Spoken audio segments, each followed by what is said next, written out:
In the quiet corners of history, there are stories that defy explanation, mysteries that have haunted mankind for centuries. Across ancient ruins, beneath forgotten seas, and within the depths of lost cities, secrets lie dormant, waiting to be uncovered. But what if these secrets are not meant to be found? What if the answers we seek are not just hidden, but deliberately concealed? Imagine a world where entire civilizations vanished without a trace, leaving behind only cryptic clues that seem more like warnings than answers. What could have caused the sudden disappearance of the mighty 10th Roman Legion in the desolate deserts of China? Or what lies beneath the icy expanse of Antarctica's frozen wasteland, where enigmatic pyramids stand silent and forgotten? What about the inexplicable fate of ancient kings, their tombs unopened, their legacies buried under layers of time, like the tomb of the Babylonian king Nabonidus, still sealed, still unexplored? These are not just stories, they are unsolved riddles that stretch the boundaries of human knowledge. So sit back, relax, and let's dive into the heart of history's most chilling enigmas.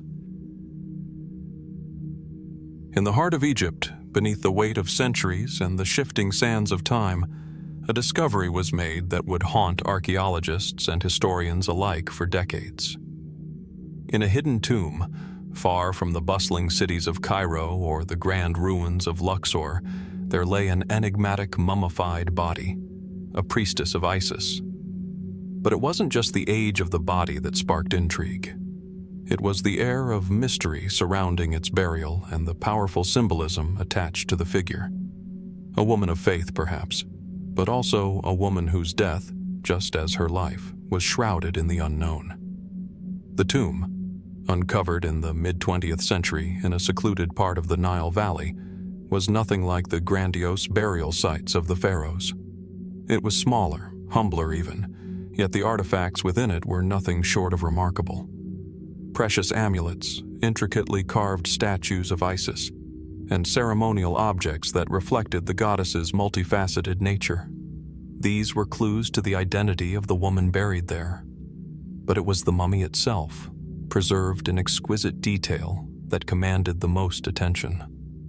The woman, believed to have lived during Egypt's New Kingdom period, lay wrapped in layers of linen, her body meticulously embalmed according to the highest standards of the time. Her features, though slightly discolored by the passage of millennia, were still discernible. She had once been a figure of power, her priestess robes adorned with gold, her hands folded as if still in prayer. But what makes her so enigmatic is not just her status or the meticulousness of her preservation. It's the circumstances surrounding her burial, the rituals she was part of, and the unanswered questions about her role in the complex religious landscape of ancient Egypt. The priestess of Isis was not merely a religious figure, she was an essential part of a powerful system of worship that reached across the ancient world. Isis, the goddess of magic, motherhood, and death, was venerated in temples from Egypt to Rome, and her cult offered an alluring blend of mysticism and healing. The priestesses who served her were entrusted with sacred knowledge, participating in esoteric rituals and holding significant influence within their communities. To be chosen as a high priestess was to be both revered and feared. But who was this particular priestess? The tomb in which her body was discovered offered few answers. There was no inscription bearing her name, no hieroglyphs that could identify her family or lineage. There were no grand monuments or statues honoring her deeds, as there were for other figures of the time. Some scholars have speculated that she may have been a woman of high rank, perhaps a royal or noble figure, who had been chosen to serve Isis for reasons known only to the highest echelons of society. But there is no evidence to suggest this, and as with many ancient Egyptian tombs, the mysteries deepen the more we look. One of the most puzzling aspects of the discovery is the way the priestess was laid to rest. The burial chamber, though richly adorned with items symbolizing Isis and the afterlife, lacked the elaborate funeral pyres or elaborate tomb complexes usually associated with the highest-ranking members of Egyptian society. The simplicity of the burial raises questions. Was she a woman of extraordinary power, laid to rest in a humble tomb as a sign of her devotion to Isis? Or was she a more mysterious figure, someone who, for reasons lost to time, was kept hidden from the records, her identity erased? The absence of identifying markers is not the only oddity surrounding the priestess's tomb. The embalming techniques used were unusually complex, hinting at an advanced understanding of preservation. The priests who embalmed her body were undoubtedly skilled, but it's the materials they used that stand out. The linens used for wrapping her body were of an unusual quality, finer than those typically used in most tombs from the same period. And the resin, which was used to preserve her skin and hair, bore a strikingly different composition from other embalming materials of the time. What does this suggest? Was this priestess afforded special treatment because of her importance, or were these substances chosen for a ritualistic purpose that we have yet to fully understand? And then there is the matter of her jewelry. Glistening amulets, golden pendants, and intricate rings inscribed with symbols of Isis and Anubis, the god of the underworld. The gold, though tarnished by time, still held an unmistakable gleam, its weight a reminder of the luxury that once surrounded this woman. Yet, despite the opulence of these items, none of them bear any personal inscriptions or indications of their ownership. Were these offerings to the gods, or was the jewelry meant to protect her in the afterlife? Could they have been tools in rituals that were never meant for the eyes of outsiders? Perhaps most intriguing of all are the unexamined possibilities surrounding her connection to Isis herself. The goddess was, in many ways, a mirror of the priestesses who served her, mysterious, powerful, and capable of wielding great magic. Could this particular priestess have had access to knowledge and powers that were lost after her death? Some have speculated that she was a vessel for divine influence, a woman chosen to channel the very essence of Isis. Others suggest that she may have been part of a more esoteric sect, one that practiced hidden rites that were eventually suppressed or forgotten. The priestess's role within the cult of Isis is another subject of debate. The goddess herself was associated with powerful rituals of healing and resurrection, and the belief in her ability to guide souls through the afterlife was central to her worship. Could this priestess have been part of secretive rites designed to help individuals transition into the afterlife, or perhaps even to communicate with the divine? The absence of records makes it nearly impossible to know for sure. As we look at the mystery of the priestess of Isis, the questions only multiply. Who was she? Why was she buried in such a secretive, unmarked tomb? What did her rituals and the artifacts left behind reveal about the beliefs and practices of ancient Egypt? These are questions that, for now, remain unanswered. The priestess, like so many figures of the ancient world, remains an enigma, a shadow of history waiting to be understood. And so the question lingers. What other secrets lie hidden in the tombs of Egypt, waiting for the right moment to be revealed? As we leave behind the world of ancient Egypt, where secrets lie buried in the sands, we now turn our gaze to a distant, desolate landscape, one that has captivated the imaginations of explorers and historians alike for centuries.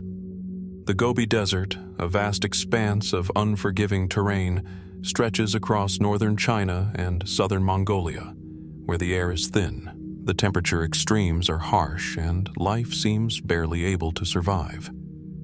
Yet beneath its arid surface, some believe there is something far more extraordinary, an ancient city lost to time, waiting to be uncovered.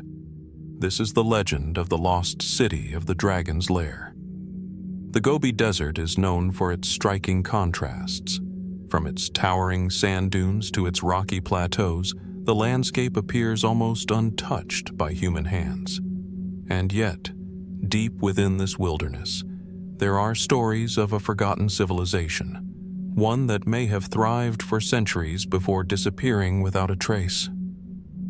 The legend speaks of a city built near the legendary dragon's lair, a place shrouded in myth and mystery, where treasure and ancient knowledge were said to be hidden for eternity. The first whispers of this lost city began in the early 20th century, when explorers ventured into the vastness of the Gobi in search of hidden treasures. During an expedition in 1912, an unusual discovery was made, a series of ancient ruins, partially buried by the shifting sands. What struck the explorers was the craftsmanship of the structures, unlike anything seen before in this region. Intricate carvings adorned stone walls, depicting dragons and other mythical creatures, and the layout of the ruins suggested a once thriving city, far older than any known civilizations in the area. For years, these ruins were dismissed as little more than a curiosity, with scholars pointing to the fact that the Gobi Desert had always been a harsh, inhospitable environment. How could a great civilization have once flourished here amidst such isolation? But the more that was uncovered, the more questions began to arise. Over the decades, additional expeditions to the Gobi revealed more tantalizing clues. Researchers uncovered fragments of ancient pottery, bronze tools, and a scattering of inscriptions that suggested an advanced culture with a deep knowledge of astronomy, agriculture, and metallurgy. What was most perplexing was the repeated presence of the dragon motif in the artifacts. In many ancient cultures, the dragon was a symbol of power, protection, and wisdom. Yet, in the Gobi Desert, it seemed to take on an almost mystical significance. Could this be a reflection of the culture's reverence for dragons, or did these depictions serve a deeper, symbolic purpose? Some theorists began to speculate that the city was far older than anything the mainstream historical timeline could account for, possibly predating even the rise of the great Chinese dynasties. Could it have been a city of great power, long since abandoned or destroyed in some catastrophic event? The possibility that this ancient city was linked to mythical dragons, not as literal creatures, but as powerful symbols or even deities, only deepened the intrigue. As we move beyond traditional archaeology, the mysteries surrounding the lost city of the dragon's lair grow more fantastical. Some fringe theories suggest that the city was not merely a physical settlement, but a place of profound spiritual significance, perhaps a sanctuary for a cult or civilization that practiced esoteric rites tied to celestial bodies or the supernatural. According to one theory, the city was deliberately hidden from the outside world, its inhabitants having made a pact to disappear from history rather than face the downfall of their society. There is a school of thought that links this mysterious city with the ancient tales of the Xianjiang, an ancient Chinese civilization that is said to have existed for thousands of years before the rise of the dynasties. Could the city in the Gobi have been one of the last remnants of this long-lost culture? Were the inhabitants of the Dragon's Lair part of a greater network of civilizations spread across Central Asia, whose knowledge was never meant to be discovered? Perhaps the most tantalizing mystery surrounding the lost city of the Dragon's Lair is the possibility that it contains hidden treasures, artifacts that hold secrets of the ancient world, secrets that could rewrite our understanding of history. The ruins discovered so far, though intriguing, have yielded only a small fraction of what might be buried beneath the sands. The size of the city remains uncertain. Some believe it could stretch over a vast area, hidden from the world by the relentless forces of nature. The desert is a place of constant transformation, sandstorms that can erase the most painstaking efforts to uncover the past, and shifting dunes that may conceal whole sections of ancient cities. In recent years, the use of satellite imaging and other advanced technologies has rekindled hope that the city might finally be revealed in its entirety. Scientists and archaeologists have identified potential sites beneath the sand, places that, if excavated, could hold the key to understanding the true nature of this lost civilization.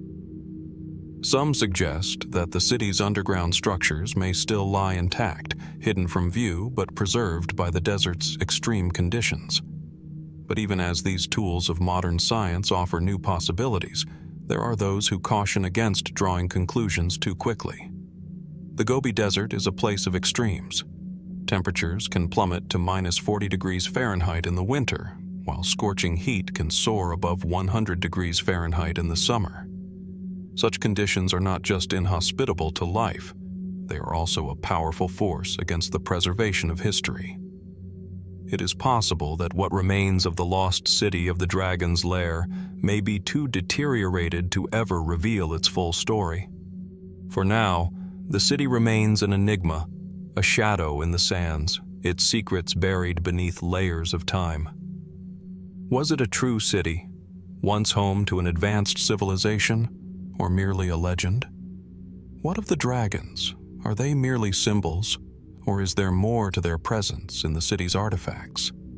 Could the hidden knowledge of this civilization, lost to history, still be waiting to be uncovered? And if so, what impact might it have on our understanding of the past? The story of the lost city of the dragon's lair is far from over.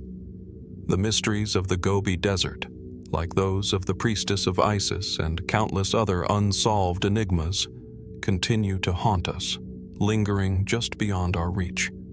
So, as the sands of time shift and the secrets of the past beckon, one must ask, what might still be waiting to be discovered beneath the dry, whispering winds of the Gobi?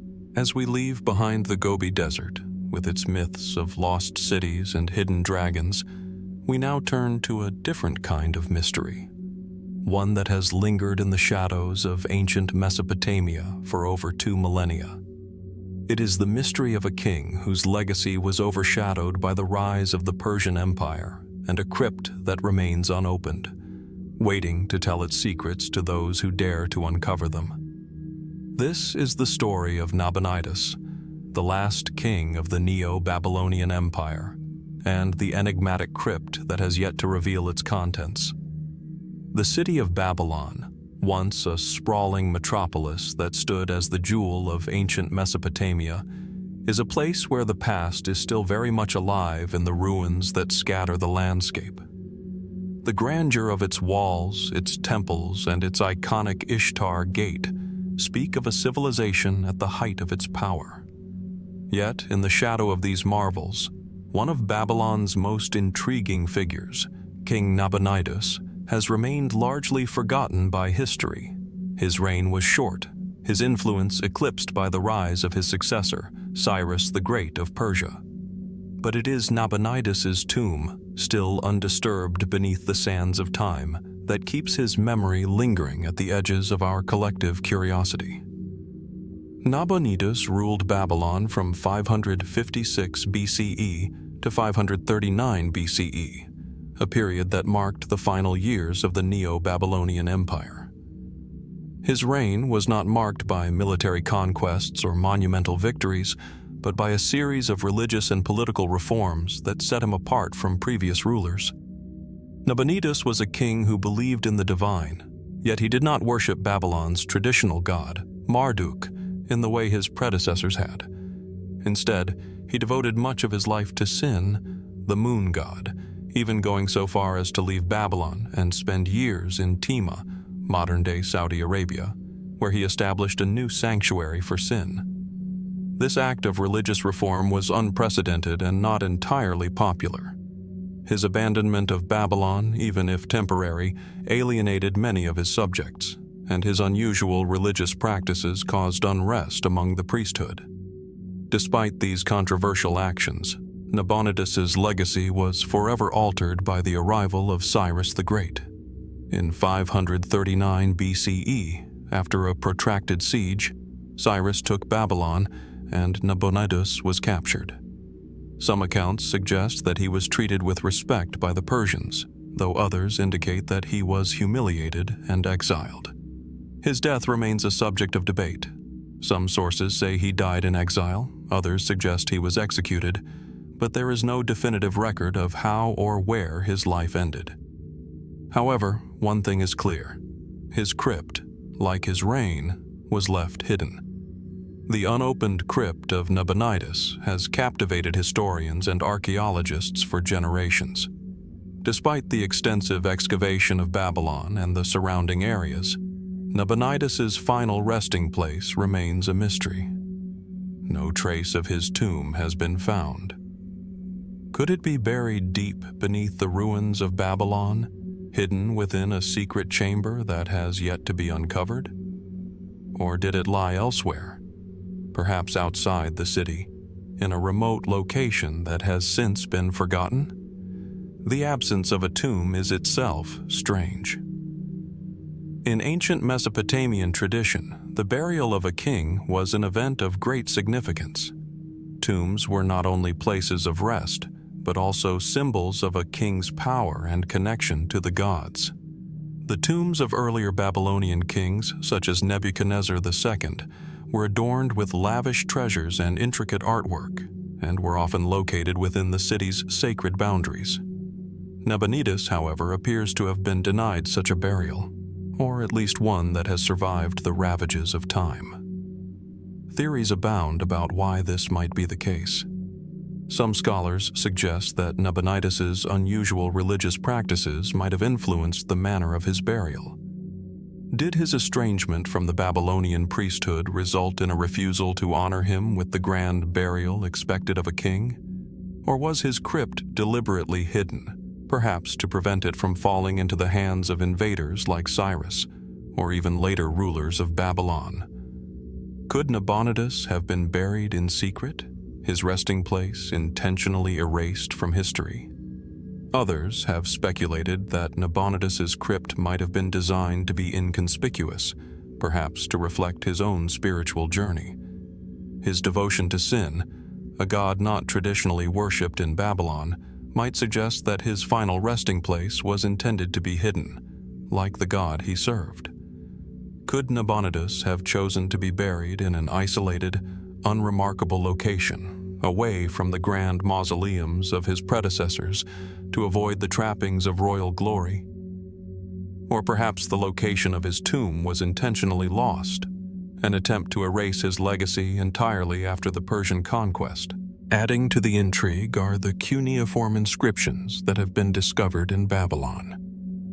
These tablets, some of which were authored by Nabonidus himself, describe his religious reforms and his time in Tema. But none of these inscriptions offer any clues as to the location of his tomb. In fact, some inscriptions even seem to suggest that Nabonidus had plans to restore the Temple of Marduk and return to Babylon after his self-imposed exile, yet nothing in the historical record clearly addresses what happened after his capture by the Persians. Did Nabonidus die in captivity? Or was his final resting place so carefully concealed that no one ever knew where he had been laid to rest? Another layer of mystery is added by the historical accounts of Nabonidus's reign.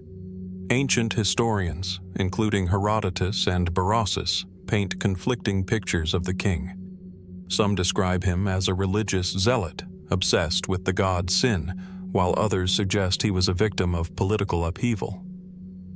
What if the mystery of his tomb is a reflection of his rule, a king whose unconventional actions led to his legacy being intentionally obscured by those who came after him?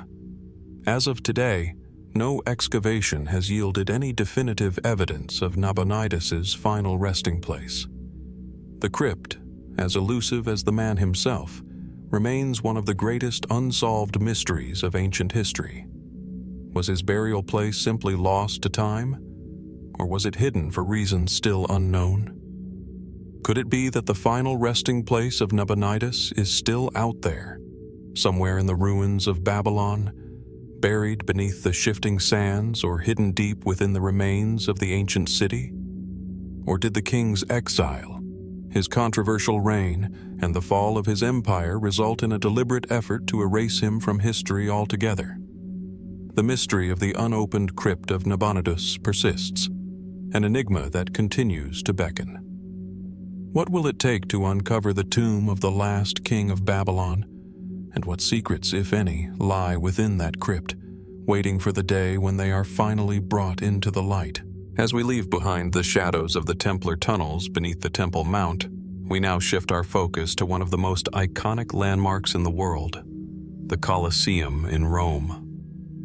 This monumental amphitheater, with its grand arches and centuries of history, has witnessed countless spectacles, from gladiatorial combat to public executions.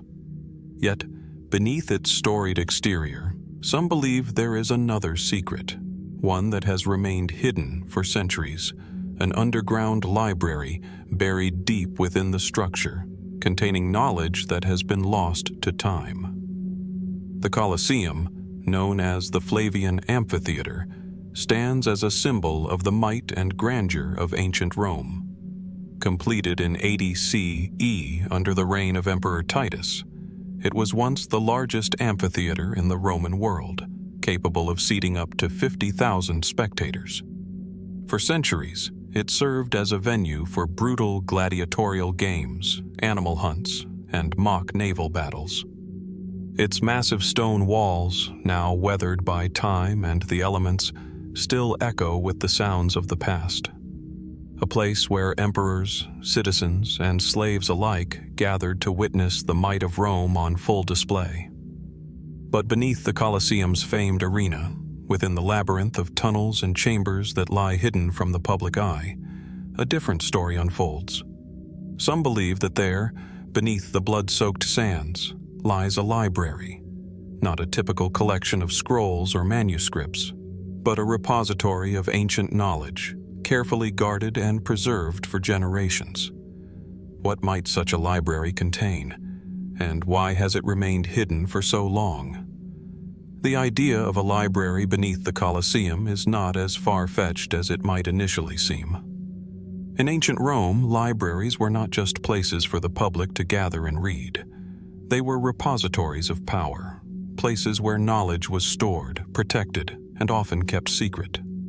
It is well known that emperors and high-ranking officials would have had access to private collections of scrolls and texts, many of which were of immense cultural, political, and even mystical importance. Could it be that the Colosseum, a symbol of Rome's power and prestige, also housed a library of similarly immense significance? Historians and archaeologists have long speculated about the possible existence of hidden chambers beneath the Colosseum. The structure itself is an engineering marvel, with complex networks of underground passages, rooms and tunnels used to house gladiators, animals, and machinery for the spectacles above. These subterranean areas, known as the hypogeum, are partially open to the public today, but much of the Colosseum's underground space remains unexplored. What if some of these unexplored rooms were used to store something far more valuable than mere tools or cages for wild animals? The most compelling theory about the hidden library beneath the Colosseum comes from the idea that the library was created by Emperor Vespasian or his successor Titus to store knowledge that could elevate the prestige of the Roman Empire. Some even suggest that the library could have been a special collection dedicated to the mysteries of Rome's greatest minds, including philosophers, scholars, and even the early Christian leaders who were persecuted by the empire. One theory posits that the library may have been designed to hold secret texts, documents related to the mystical and esoteric traditions that were gaining traction within the Roman elite.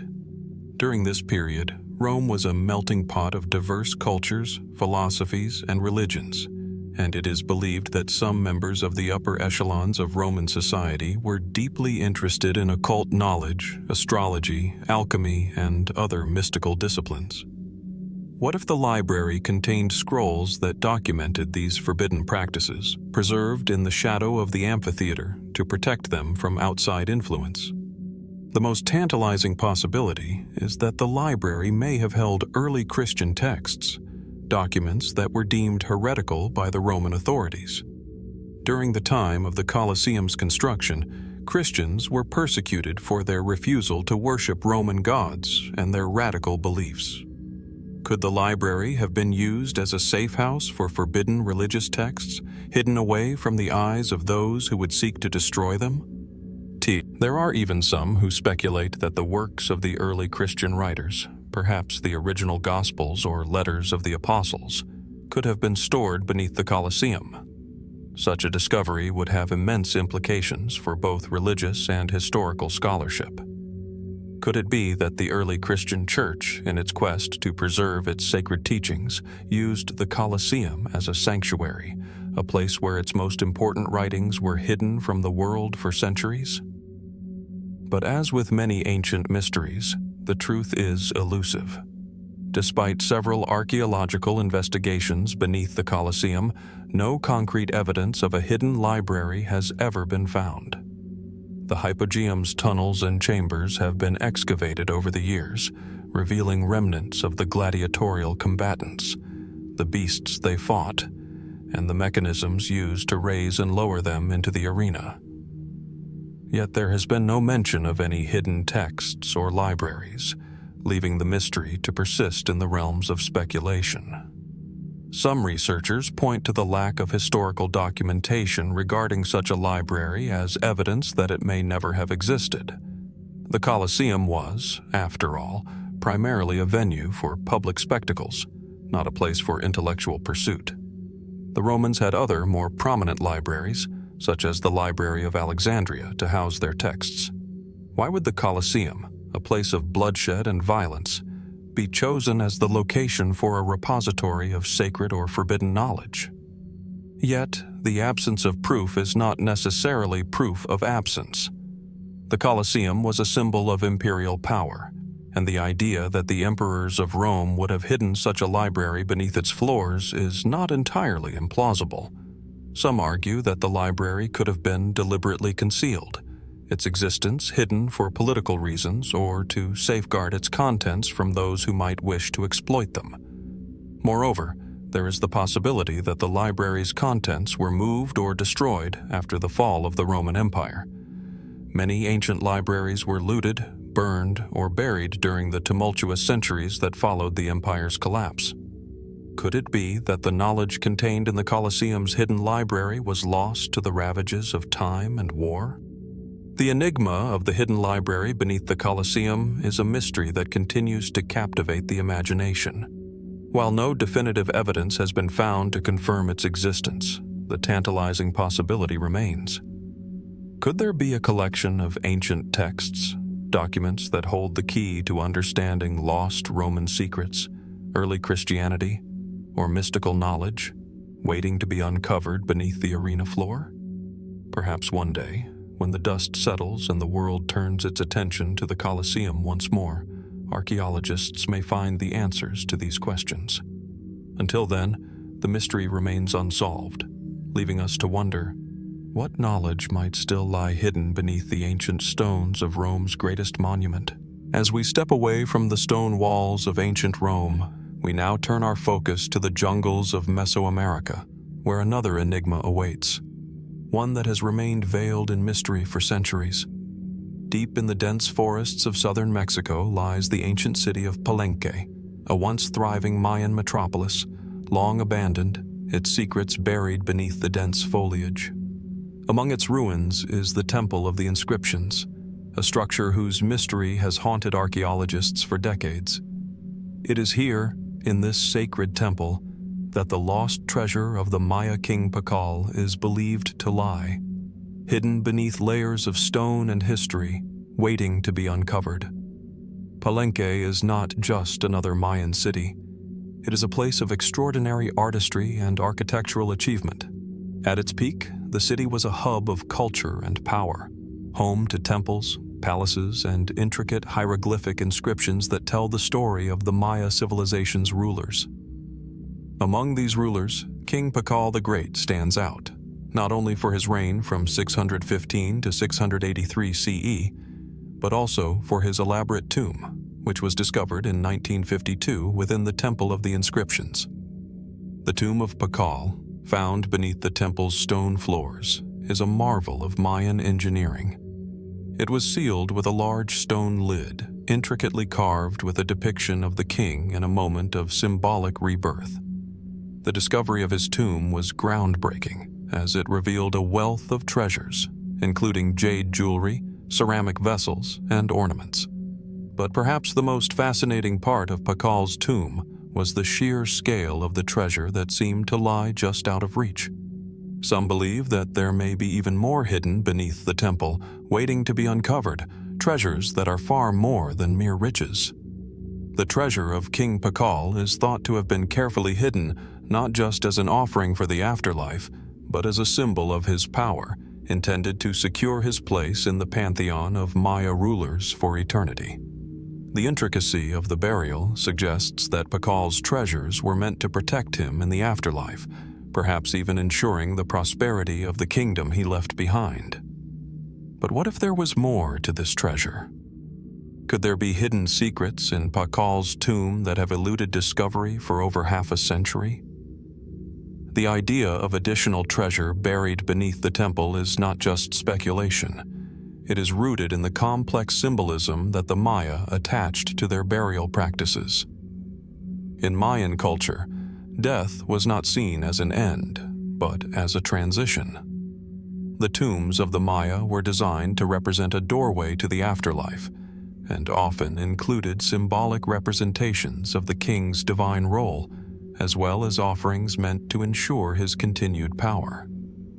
This connection between the living and the dead is woven throughout Pacal's tomb, where many of the artifacts are not merely decorative but are imbued with spiritual significance.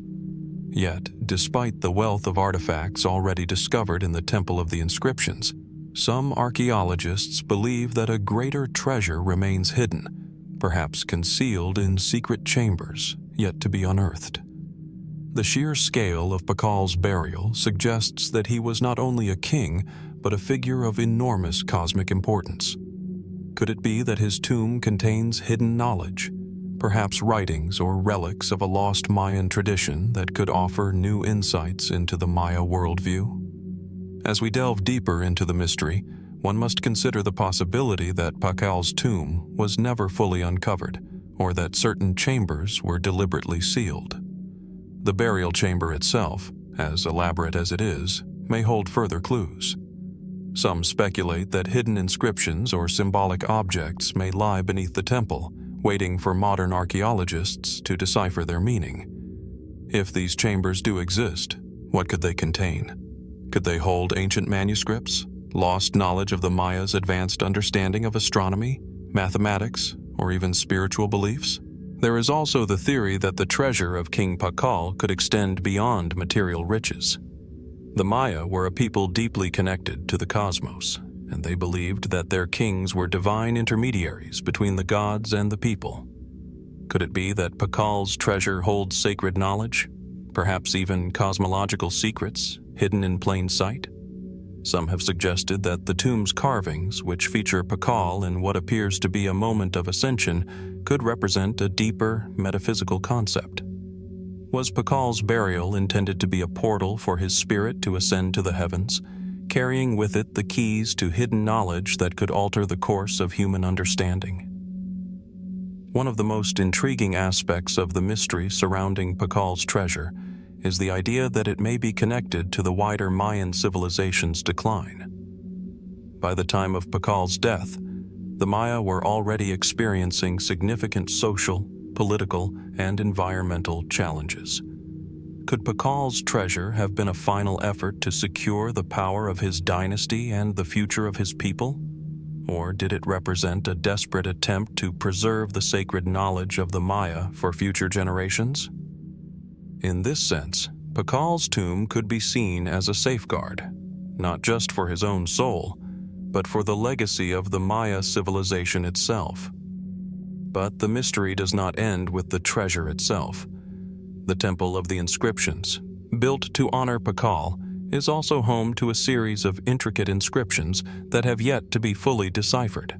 These glyphs, carved into the stone walls of the temple, may contain the key to unlocking the final secrets of the tomb. Some scholars believe that the inscriptions tell a story, one that goes beyond Pacal's life and into the realm of the divine, hinting at knowledge that transcends time and space. Could it be that the inscriptions hold the secret to the hidden treasure beneath the temple? Or could they point to something more profound, an understanding of the Maya's spiritual practices, their connection to the stars, or even their knowledge of forces beyond our comprehension? The glyphs on Pacal's tomb lid, which depict the king in a position of rebirth, could be seen as symbolic of a greater cosmic journey, a journey that may still hold the keys to understanding not just Pacal's reign, but the entire Maya civilization. Yet, despite decades of excavation, these secrets remain elusive. Could it be that the treasure, in its most complete form, is still hidden beneath the soil of Palenque, waiting for a moment of discovery that has yet to come? Or have centuries of exploration already uncovered the full extent of Pacal's legacy, leaving no room for more? As we leave the jungles of Palenque behind, the mystery of King Pacal's treasure remains unsolved, leaving us with more questions than answers. What knowledge might still be hidden within the ancient walls of his tomb? And if there are secrets yet to be discovered, will they reveal a deeper understanding of the Maya, their cosmos, and their final, forgotten treasure? The answers are out there, beneath the roots of the jungle, waiting to be uncovered. As we leave behind the treasures of the Maya and the enigmatic tomb of King Pacal, we now turn to the ancient world's great empires and the rulers whose fates remain shrouded in mystery. One such ruler, whose sudden disappearance left the Persian Empire in turmoil and the annals of history incomplete, is King Darius III, the last king of the Achaemenid Persian Empire. His reign was marked by epic battles, political intrigue, and the relentless expansion of the Macedonian forces led by Alexander the Great. Yet, despite the immense historical significance of his downfall, the exact fate of Darius III remains a mystery to this day. Darius III ascended to the throne in 336 BCE during a tumultuous period for Persia. The Achaemenid Empire, which had once been the dominant force in the ancient world, was now struggling to hold on to its vast territories. Internal strife, political instability, and weakening central control had already begun to erode the empire's strength. But it was Darius's encounter with the relentless force of Alexander the Great that would ultimately seal his fate and lead to his disappearance, an event that has baffled historians for centuries. The most well-known chapter of Darius's reign is his ill-fated conflict with Alexander, who was steadily marching through Asia Minor, Syria, and Egypt, determined to bring the Persian Empire to its knees. The two met in a series of pivotal battles, the most significant being the Battle of Issus in 333 BCE, where Darius's army, despite being numerically superior, was decisively defeated by Alexander's forces. The defeat at Issus, followed by another crushing loss at the Battle of Gaugamela in 331 BCE, marked the end of Darius's hope of reclaiming his empire. After these defeats, Darius fled, leaving behind his family and his empire in the hands of his enemies. But it is what happened after his retreat that has captured the imagination of historians and scholars alike. What happened to Darius III after he fled the battlefield? This is the central question that has lingered in the minds of many for over 2,000 years. According to some ancient accounts, Darius managed to escape to Ecbatana, the ancient capital of Persia, where he sought refuge. However, what followed is a tale of betrayal, power struggles, and an eventual disappearance that remains unresolved. Darius's escape did not go unnoticed.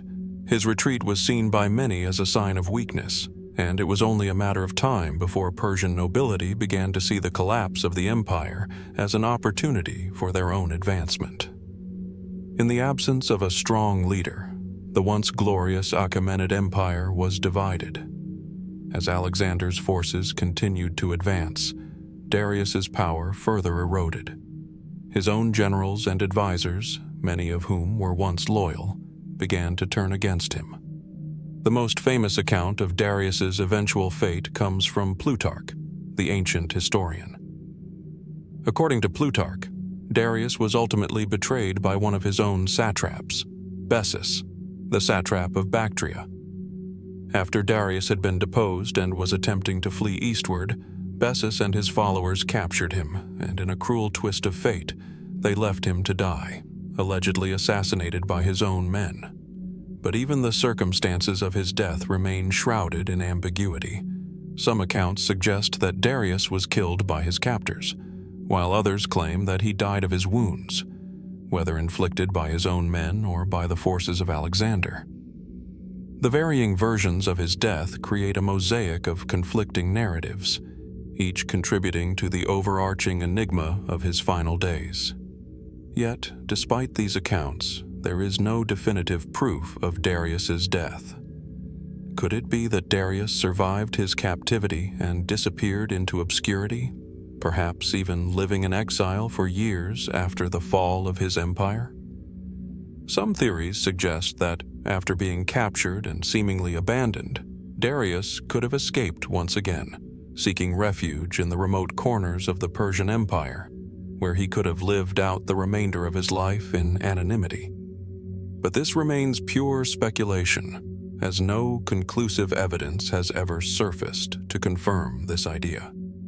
The puzzle of Darius's final moments is compounded by the question of whether his death was truly a result of betrayal or whether he was simply abandoned in the chaos of war.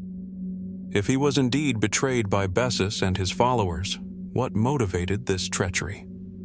Was it merely the ambition of Bessus to claim the throne, or was there a deeper political calculation at play? Did those closest to Darius view him as too weak to lead Persia into a new era? If Darius had lived, could he have made a successful comeback? Or was his empire too fractured to ever be restored? While the mainstream historical narrative points to the betrayal by Bessus and his subsequent death, there are alternative theories that suggest a more mysterious outcome. Could Darius have been taken into hiding by loyalists who, in the wake of his failure, sought to preserve his life and the remnants of the Persian royal bloodline? Some suggest that the hidden fate of Darius III could be tied to the idea that the former king was deliberately removed from the historical record to prevent the restoration of the Achaemenid dynasty. If this were the case, could Darius's disappearance have been orchestrated not just by Bessus, but by a network of conspirators working to shape Persia's future in their own image? Adding to the mystery is the fact that Bessus, the man who betrayed Darius, met a grisly end at the hands of Alexander's army.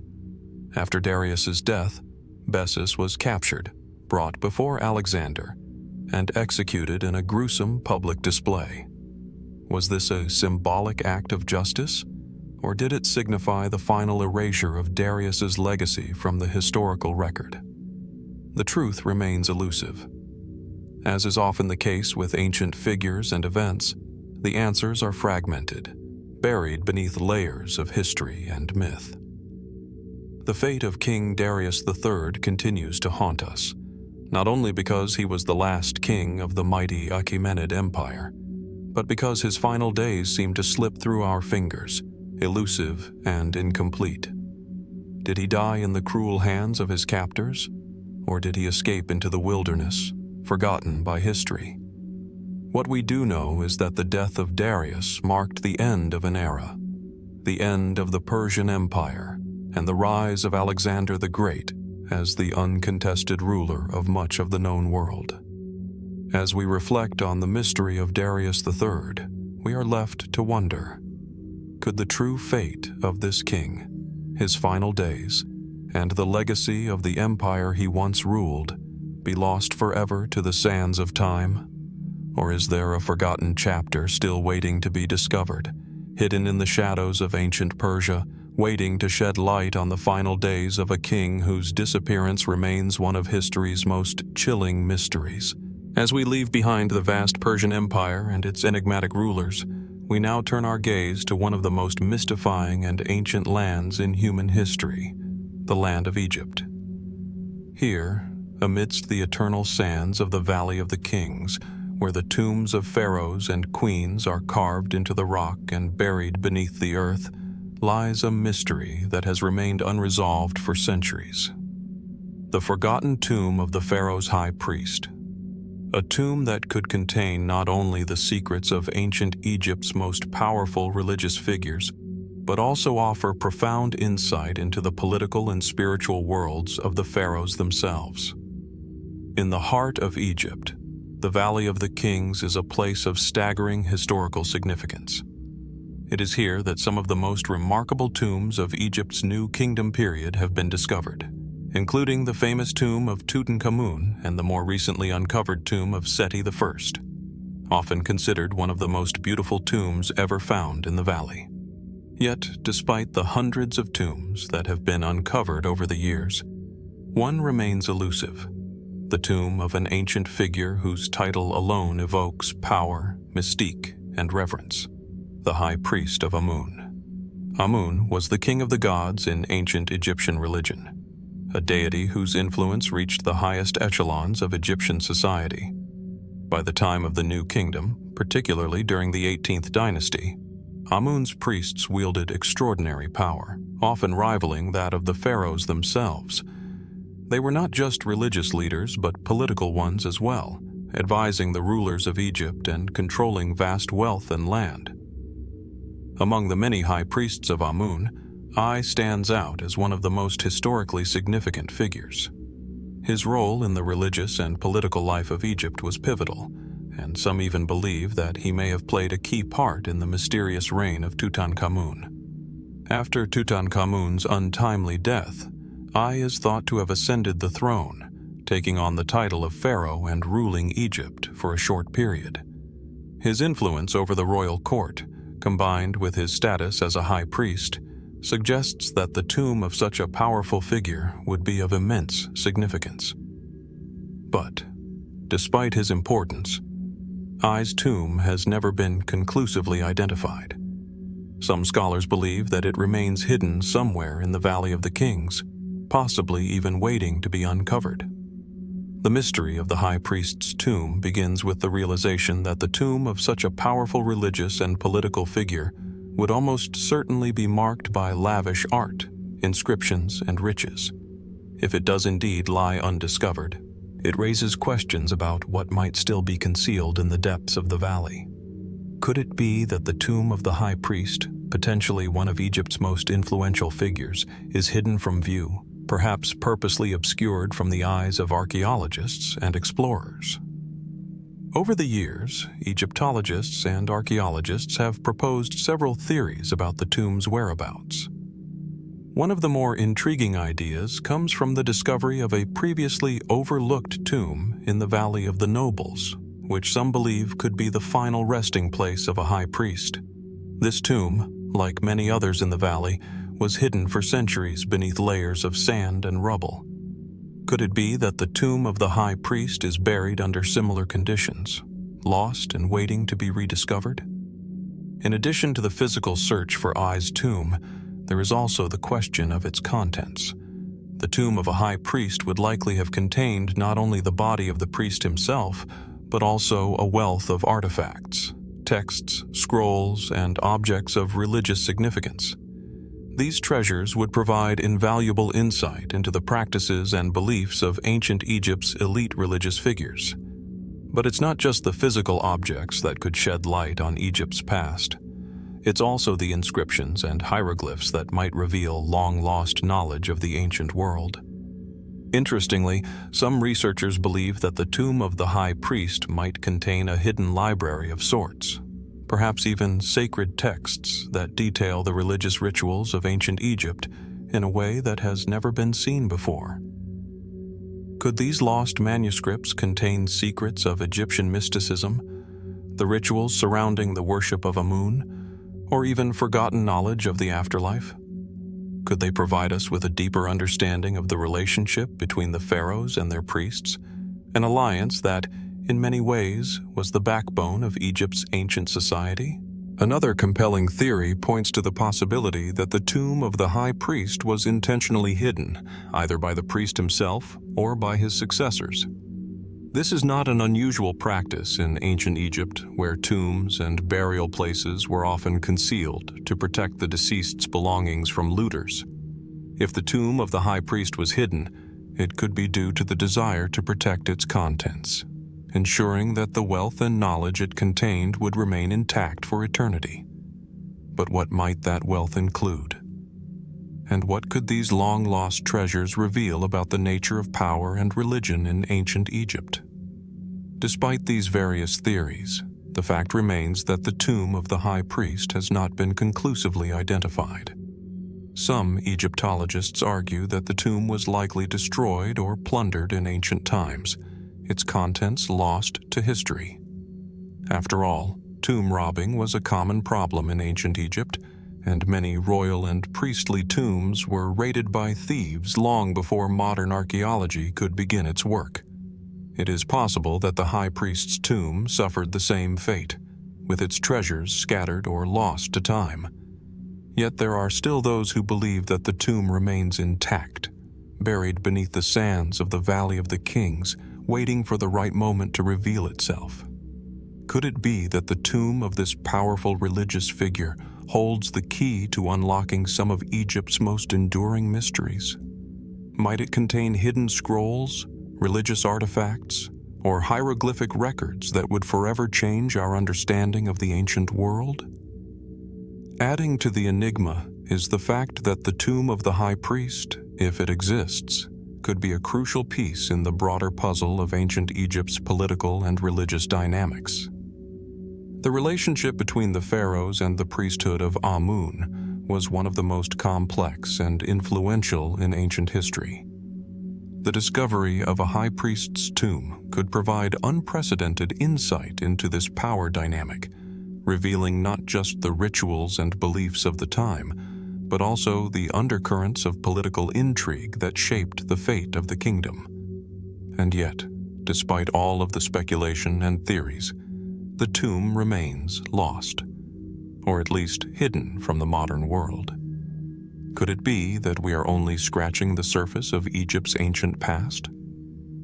What if the tomb of the high priest, with its treasures and secrets, is just one of many lost treasures still waiting to be uncovered?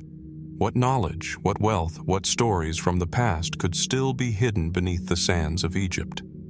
The unanswered questions only deepen the mystery. The tomb of the high priest may be one of the last great archaeological discoveries yet to be made in the Valley of the Kings, waiting for the right archaeologist, the right team, or perhaps the right technology to bring it into the light. Until then, the mystery endures, buried beneath the sands of time, inviting us all to wonder, what could still be hidden in the forgotten tombs of ancient Egypt? As we leave behind the mysteries of ancient Mesopotamia and the elusive crypt of Nabonidus, we now travel to one of the most sacred and contentious sites in the world, the Temple Mount in Jerusalem. This is a place where religion, history, and legend intertwine, where the remnants of past empires lay buried beneath the surface. But there's something more here, something hidden beneath the stones and sacred grounds. An enigmatic secret tunnel that has fascinated historians, archaeologists, and conspiracy theorists for centuries. This is the mystery of the secret tunnel of the Knights Templar beneath the Temple Mount. The Temple Mount is one of the oldest and most revered religious sites in the world.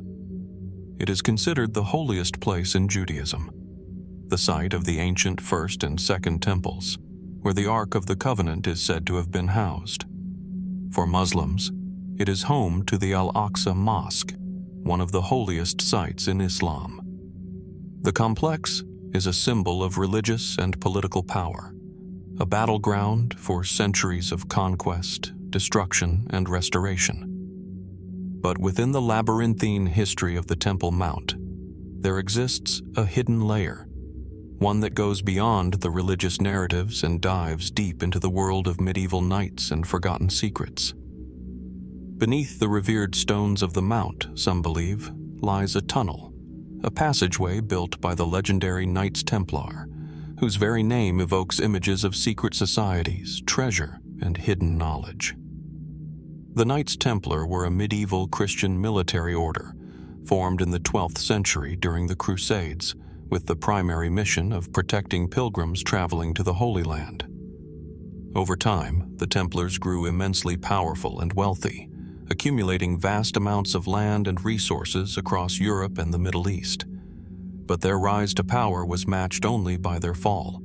In the early 14th century, after nearly 2 centuries of service, the Templars were suddenly disbanded by the Pope, and many of their members were arrested and executed in a series of dramatic events. The order's wealth and secrets were seized, but many of its treasures, relics, and knowledge were lost to history, or so it seemed. One of the most enduring legends surrounding the Templars is the idea that they unearthed something incredibly important beneath the Temple Mount. Some believe they discovered a hidden treasure, others a secret artifact, perhaps even the Holy Grail itself. But what if the Templars didn't just unearth treasure, but an entire network of tunnels, lost to time, which they used to hide their most sacred relics? Could these tunnels still exist today, waiting to be discovered? The most compelling theory revolves around the idea that the Templars, during their time in Jerusalem, uncovered an ancient secret beneath the Temple Mount. A secret hidden for centuries, perhaps even millennia. The Al-Aqsa Mosque and the Dome of the Rock, which now dominate the mount, sit atop the remnants of earlier structures, including the Herodian Temple, built by King Herod in the 1st century BCE. It is within this older layer of the Temple Mount that some believe the Templars found their hidden passageways, dark, forgotten corridors leading deep beneath the earth. In the 12th century, when the Templars arrived in Jerusalem, the area was in disrepair, having been under centuries of various empires' control. The Templars, with their vast resources and access to local knowledge, may have been among the few with the means and the incentive to explore these ancient structures beneath the Temple Mount. According to some accounts, they discovered a series of tunnels hidden within the stone, some of which were said to lead directly beneath the sacred Dome of the Rock, where the foundation stone, a rock believed to be the site of God's creation of the world, is located. The story goes that the Templars, after discovering the tunnels, began to use them to store their treasures and sacred relics. It's said that they even built their own passageways within the existing tunnels, reinforcing them and using them to hide away their most valuable and dangerous secrets. But as their influence waned and the order was disbanded, the knowledge of the tunnels and their location may have been lost or intentionally concealed. Over the years, there have been numerous claims of hidden entrances beneath the Temple Mount, entrances that would lead into the dark, damp tunnels beneath. Some reports suggest that the tunnels were used by the Templars to move freely and discreetly beneath the city, avoiding the prying eyes of the local authorities or their enemies.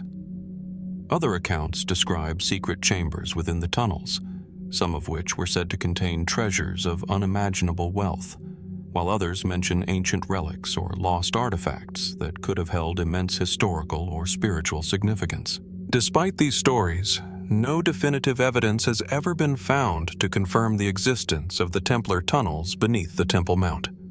In fact, excavation beneath the Temple Mount has been strictly controlled and often prohibited due to the sensitive religious and political tensions surrounding the site. Archaeologists have faced immense challenges in accessing the area, and any attempts to explore the depths of the Temple Mount have been met with resistance from religious authorities and various groups, each with their own interests in preserving the sanctity of the space. Yet, rumors persist. In the early 20th century, during British control over Palestine, some explorers claimed to have discovered hidden entrances to the tunnels, but these discoveries were never confirmed, and much of the evidence was dismissed or destroyed.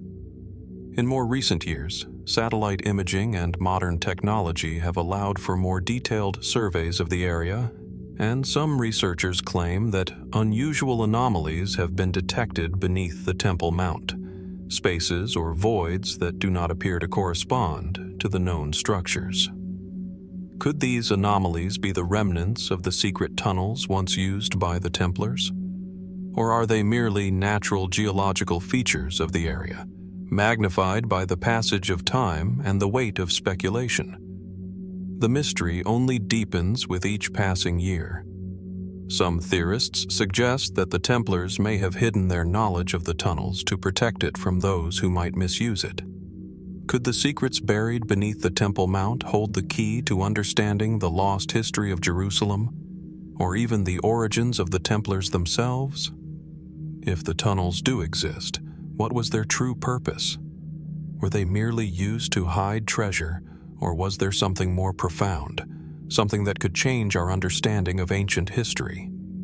Perhaps the most compelling question remains: what if the secret tunnels of the Knights Templar still exist, waiting to be uncovered? What secrets do they hold, and why have they been kept hidden for so long? As the world continues to evolve, the Temple Mount remains a place of reverence, tension, and mystery. And beneath it, perhaps, lies a network of tunnels that may one day reveal the lost secrets of the Knights Templar and the ancient past they sought to protect. Until then, the mystery endures, buried beneath the stones of one of the most sacred places on earth. And so we are left to wonder what might still be hidden, waiting for the right moment to be discovered.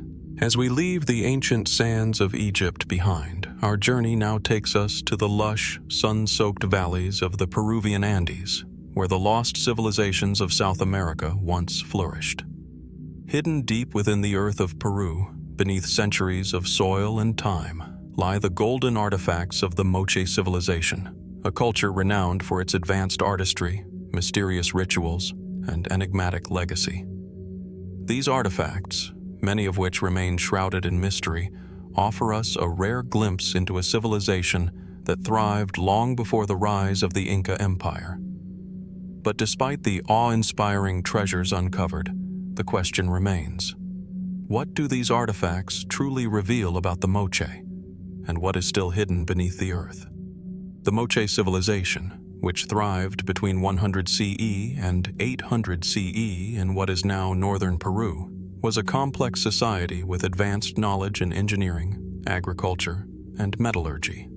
The Moche are most famously known for their intricate pottery, their monumental pyramids, and their remarkable skill in creating gold artifacts. Gold was not just a symbol of wealth for the Moche. It was sacred, tied to the gods and the forces of nature. The role of gold in Moche society transcended the material. It was an expression of divine power, as well as a reflection of the Moche's sophisticated beliefs about the cosmos and the afterlife. The discovery of Moche golden treasures has captivated archaeologists and historians for decades. These treasures were first unearthed in the Huaca de la Luna and Huaca del Sol, two massive pyramid complexes located in the Moche Valley, where the Moche once held dominion. The artifacts themselves are breathtaking: finely crafted gold masks, intricate jewelry, detailed figures, and ceremonial objects, all designed with a level of precision that suggests a highly advanced understanding of metallurgy. But as we marvel at these artifacts, we must ask, who were the Moche, and why did they leave behind such extraordinary treasures? One of the most significant discoveries of Moche gold came from the tombs of elite individuals, likely rulers or priests, who were buried with their most valuable possessions. Among the most famous of these tombs is that of the Lord of Sipan, an elite Moche warrior priest whose tomb was uncovered in 1987. Inside, archaeologists found an abundance of gold ornaments, including a striking gold mask that covered the face of the mummified lord. The sheer wealth of the tomb was staggering, and it suggested a society where the elite were not only wealthy, but deeply revered as intermediaries between the gods and the people. The Lord of Sipan's tomb provided unprecedented insight into the Moche's elite burial practices and their use of gold as a spiritual tool. But the Lord of Sipan is not the only figure who lies buried with gold. Other Moche tombs have been discovered throughout the region, each containing treasures that are equally as enigmatic. The Moche's use of gold was not just ornamental, it held symbolic meaning. Gold objects were often buried with the dead, either as offerings or as part of elaborate burial rituals meant to ensure a safe passage into the afterlife. Many of the Moche's gold artifacts depict human figures, often with exaggerated features or adorned in ceremonial garb, raising questions about the role of such objects in Moche religion and culture. It is not only the physical treasures that fascinate us, but also the iconography that is often depicted on Moche gold. Many of the figures and faces on these objects appear to have a spiritual or supernatural significance. In some cases, they are adorned with what seems to be shamanistic motifs, depicting figures with animal or supernatural characteristics. These symbolic representations suggest a deep connection between the Moche and the spiritual world, with gold serving as a medium to communicate with higher powers. The mystery surrounding these golden artifacts deepens when we consider the craftsmanship involved in their creation. The Moche were known to have mastered a technique called lost wax casting, which allowed them to create incredibly intricate and detailed objects. This technique, though sophisticated, was not widely used in other ancient cultures in the Americas at the time. How did the Moche develop such an advanced technology? Was this knowledge passed down from previous civilizations, or did they discover it independently? The precision with which they crafted their gold items suggests not only technical skill, but also an almost spiritual connection to the materials they worked with. What did they believe this process represented? Was it a ritualistic act, a form of communion with the gods, or a form of art meant to capture the essence of life itself? One of the most striking and controversial aspects of the Moche golden treasures is the ceremonial nature of many of the objects. Some of the most mysterious Moche artifacts are gold masks, many of which depict faces with exaggerated features, often elongated eyes or sharp, angular noses. These masks, some of which are incredibly lifelike, suggest that the Moche may have believed in a duality of existence, where humans and gods were interconnected and interdependent. It is possible that these masks were not simply representations of gods or kings, but were used in rituals to invoke the presence of the divine, or to represent the transformation of human beings into spiritual or animal forms. The discovery of these golden treasures has sparked much debate among archaeologists, particularly regarding the role of religion and rituals in Moche society. Could the Moche have been a society governed by a powerful priesthood, whose leaders wielded not only political power, but spiritual authority? Some researchers have proposed that the Moche civilization may have been built around a complex religious hierarchy, with gold objects being used in ceremonies to honor the gods and ensure the fertility of the land. Others have suggested that the Moche's use of gold was directly tied to their understanding of the afterlife, and that the treasures were meant to assist the deceased in their journey to the other side. But these theories are still speculative, and much remains unknown. Further adding to the intrigue is the possibility that more treasures lie buried, waiting to be discovered. Moche tombs, particularly those of elite individuals, are often found in areas that have yet to be fully excavated. Could there be other, as yet undiscovered burial sites that contain similar riches? Perhaps even treasures more elaborate or enigmatic than those already found? If so, what might these discoveries reveal about the Moche civilization's beliefs, their rituals, and their worldview?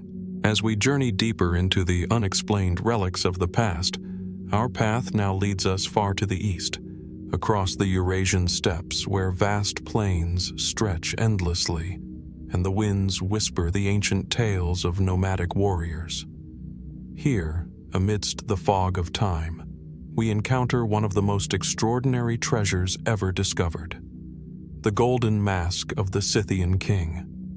This mask, discovered in a tomb in the Altai Mountains of Siberia, is not just an artifact. It is a symbol of a once great warrior culture that left behind few traces of its legacy. The Scythians, who flourished between the 7th and 3rd centuries BCE, were a nomadic people whose kingdom spanned the vast expanses from the Black Sea to the Central Asian steppes.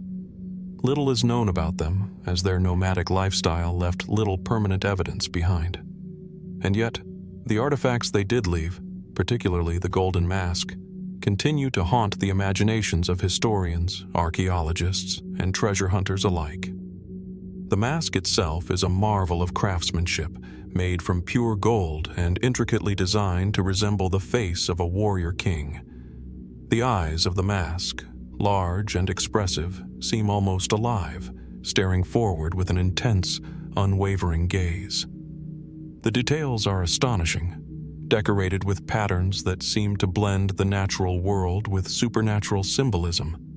The mouth is slightly curved, offering an expression that is both regal and stern. It is as if the mask captures the essence of the Scythian elite, a people who were as feared for their prowess in battle as they were revered for their enigmatic rituals.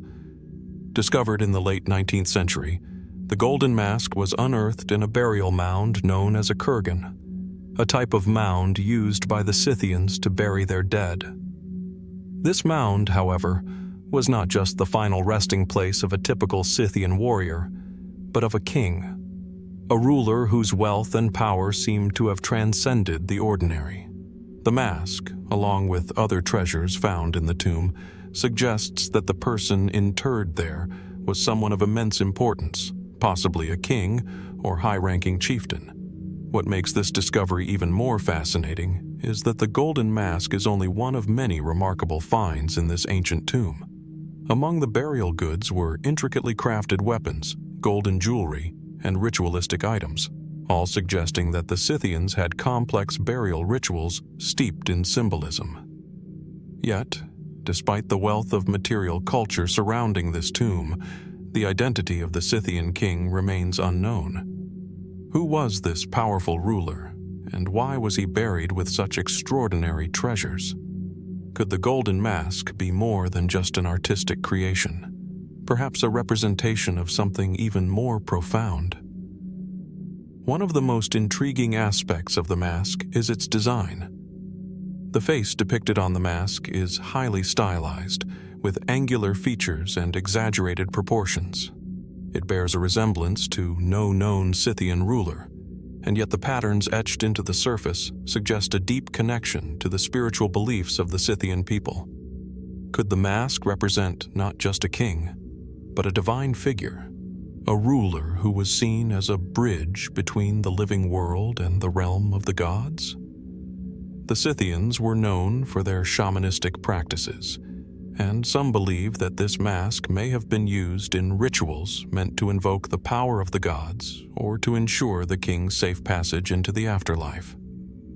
In the world of Scythian art, gold was often used as a symbol of the divine. Gold, with its brilliant sheen and indestructibility, was considered the material of the gods, capable of transcending death and time. In this context, the Golden Mask could be interpreted as an attempt to immortalize the king, to make his face eternal and ensure his presence in the spiritual world. The mask may have been placed over the king's face during the funeral rites, a final offering to ensure his spirit would continue to live on in the afterlife.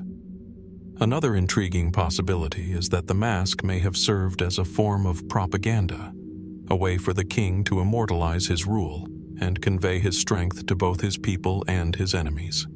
The Scythians were known for their warlike nature, and many of their tombs have yielded weapons and armor, suggesting that the dead were often powerful warriors in life. Could the Golden Mask have been designed to project an image of invincibility, a ruler whose face would strike fear into the hearts of adversaries for generations to come? Yet, despite the riches of the tomb and the magnificence of the Golden Mask, the identity of the king remains elusive. The lack of written records from the Scythians, who were predominantly an oral culture, has left us with few clues as to who this ruler might have been. Some historians believe the mask could represent King Silas, a powerful ruler of the Scythians whose reign is mentioned in the works of ancient Greek historians. However, there is no definitive evidence to link this king to the mask, and many scholars argue that the tomb may belong to a lesser-known or completely forgotten ruler. This lack of identification only adds to the mystery. The Scythian kingdom, though vast, left behind few written records, and the records that do exist are often fragmented, lost, or written by outsiders like the Greeks and Persians, who viewed the Scythians through the lens of their own cultures. In fact, the Scythians' nomadic lifestyle made them somewhat elusive to historians, as they did not leave behind monumental cities or inscriptions in the way that other ancient civilizations did. Instead, they left behind burial mounds and treasures like the Golden Mask, and it is through these objects that we attempt to piece together their story. Some historians speculate that the Scythian king's identity may have been deliberately erased or forgotten, perhaps to remove any trace of a ruler whose memory might have been deemed inconvenient or undesirable by subsequent regimes. Could it be that the king's legacy was intentionally buried alongside him, lost in the sands of time to prevent the rise of rival dynasties or to suppress the spiritual beliefs that he may have espoused? As with many other historical mysteries, there are also more fringe theories that suggest the mask could have a supernatural origin or connection. Some have proposed that the design of the mask is so unique, so distinct from other Scythian artifacts, that it could be the product of outside influence, possibly even a lost culture or civilization. Could the Scythians have come into contact with more advanced or unknown peoples whose knowledge was imparted to them through mysterious means? Or could this mask, with its otherworldly presence, be a link to an ancient spiritual tradition, one that was lost long ago and might hold the key to understanding the true nature of the Scythians' power? While these theories are speculative, they serve to highlight just how little we truly know about the Scythian civilization. The Golden Mask, despite its beauty and intricacy, remains an enigma, one of many that dots the landscape of our ancient past. What can we truly say about the man whose face was immortalized in gold? Was he a king, a shaman, or something more? What beliefs and rituals did the Scythians hold so sacred that they crafted such a masterpiece to honor their rulers? The mystery of the Golden Mask of the Scythian king invites us to wonder not just about this one artifact, but about the vast, unexplored reaches of history. How much of our past is still hidden, waiting to be unearthed? What other treasures, what other kings lie buried beneath the earth, their stories untold, their identities forgotten? Perhaps, in the distant future, another discovery will reveal the truth behind the mask. Until then, it remains a haunting reminder of the mysteries that still wait to be uncovered. As we move from the vast steppes of the Scythian warriors to the warm waters of the Mediterranean Sea, we encounter another mystery, one that is as ancient as the tides themselves. Below the calm, shimmering surface of the sea lies a discovery that challenges our understanding of ancient maritime technology. The oldest known wooden ship ever found, an artifact whose preservation and origins continue to confound archaeologists and historians alike. Known as the Phaistos shipwreck, this vessel holds the key to a time long past, an era when the Mediterranean world was just beginning to weave its network of trade, culture, and warfare. The wreck of the ship, which was discovered off the coast of Crete, is believed to date back to around 2400 BCE. What makes this ship so extraordinary is not just its age, but the mystery of how it managed to survive so long beneath the waves. While wooden ships were common in the ancient world, they rarely survived the ravages of time.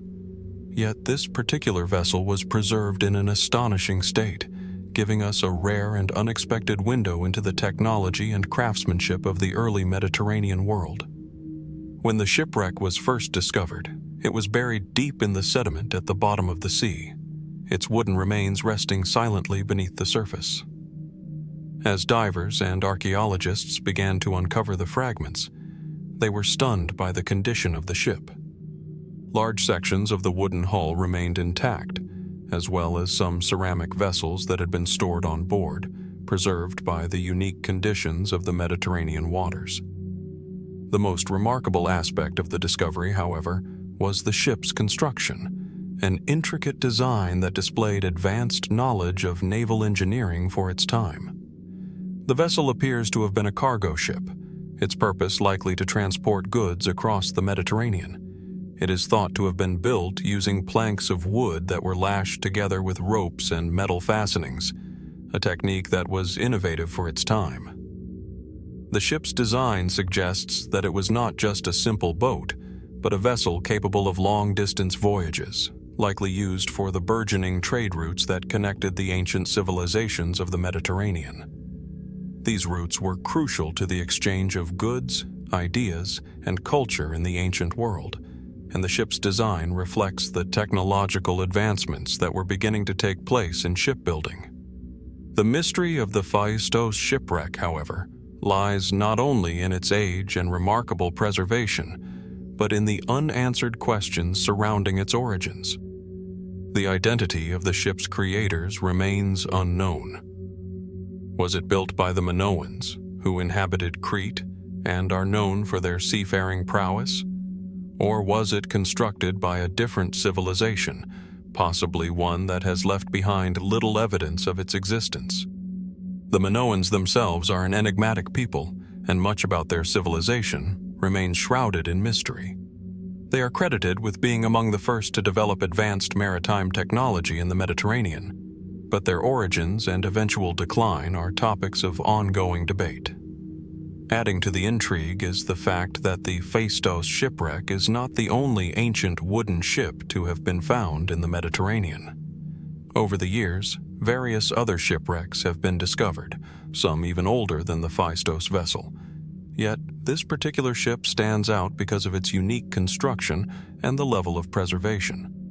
The conditions of the Mediterranean's seabed, calm, stable, and nutrient-poor, are often ideal for preserving organic materials like wood. But even with these conditions, such a remarkable find is rare.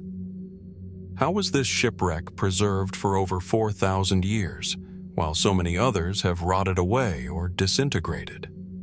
One possible explanation for the ship's preservation is the unique environment in which it was found. The waters around Crete, particularly in the area where the Phaistos shipwreck was discovered, are known for their lack of oxygen at greater depths. This creates a hypoxic environment which slows the process of decay. As a result, organic materials like wood are able to survive for far longer than they would in more oxygenated waters. The ship may have been buried in this sediment long ago, offering a natural safeguard against the ravages of time and the usual wear and tear that comes with exposure to water and salt. Yet even with this natural preservation, the ship's advanced design raises questions about the technological capabilities of the people who built it. Could the builders of the ship have had access to knowledge or resources that were ahead of their time? The use of advanced construction techniques, such as plank-on-frame construction, suggests a level of sophistication that was uncommon in the Mediterranean world at the time. In fact, this type of shipbuilding technique was not widely used until much later in history, during the classical Greek period. Could the Phaistos ship have been part of a long-lost tradition of maritime engineering that was ahead of its time, only to be forgotten or lost to history? Some archaeologists have even speculated that the ship may have had connections to distant cultures, perhaps serving as a link between early Mediterranean civilizations and those further afield. Could it have been part of a trade network that spanned from the shores of Egypt to the islands of the Aegean? The Minoans, for example, were known for their extensive maritime trade, and their ships are thought to have sailed as far as the coasts of Syria and Cyprus. Could the Phaistos shipwreck have been part of a larger network of vessels connecting these far-flung regions? If so, what goods were being traded? And how far did the influence of these ancient cultures truly reach? The discovery of the Phaistos shipwreck also raises intriguing questions about the role of navigation and seafaring in the ancient Mediterranean world. The ship's construction suggests that the people who built it were skilled navigators, able to venture out into open water and sail across long distances. This raises the question: how did the early Mediterranean peoples navigate the seas? While the ancient Egyptians and Phoenicians are well known for their advanced navigation techniques, little is known about the Minoans or the other early Mediterranean peoples. Could they have developed sophisticated navigational methods, such as using the stars or the sun, long before we thought such techniques were possible? Of course, there are many unanswered questions about the shipwreck, and much of its story remains a mystery. Could there be more hidden beneath the waves? Other wrecks, other ships, other pieces of history waiting to be discovered? The Phaistos shipwreck, with its extraordinary preservation and intriguing design, is just one piece of the puzzle, and we may still be missing key elements that would help us understand the full picture of early Mediterranean seafaring. As we ponder the mystery of the oldest wooden ship in the Mediterranean, we are left to wonder about the true extent of ancient maritime exploration. What other civilizations, long forgotten by history, sailed these waters, and what secrets do they hold? The Phaistos shipwreck may have given us a glimpse into the past, but how much of that past still remains hidden beneath the sea? The mysteries of the ancient world are far from over, and who knows what we might find when we dive deeper into the depths of history. As we leave the serene waters of the Mediterranean behind, our journey now takes us to a much more desolate and inhospitable landscape, the vast, unforgiving deserts of western China.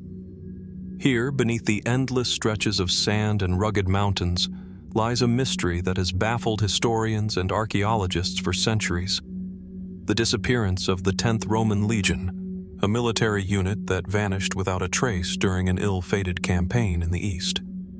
The story of the lost 10th Legion is one of ancient power, unanswered questions, and an unexplained fate that still lingers in the windswept desert.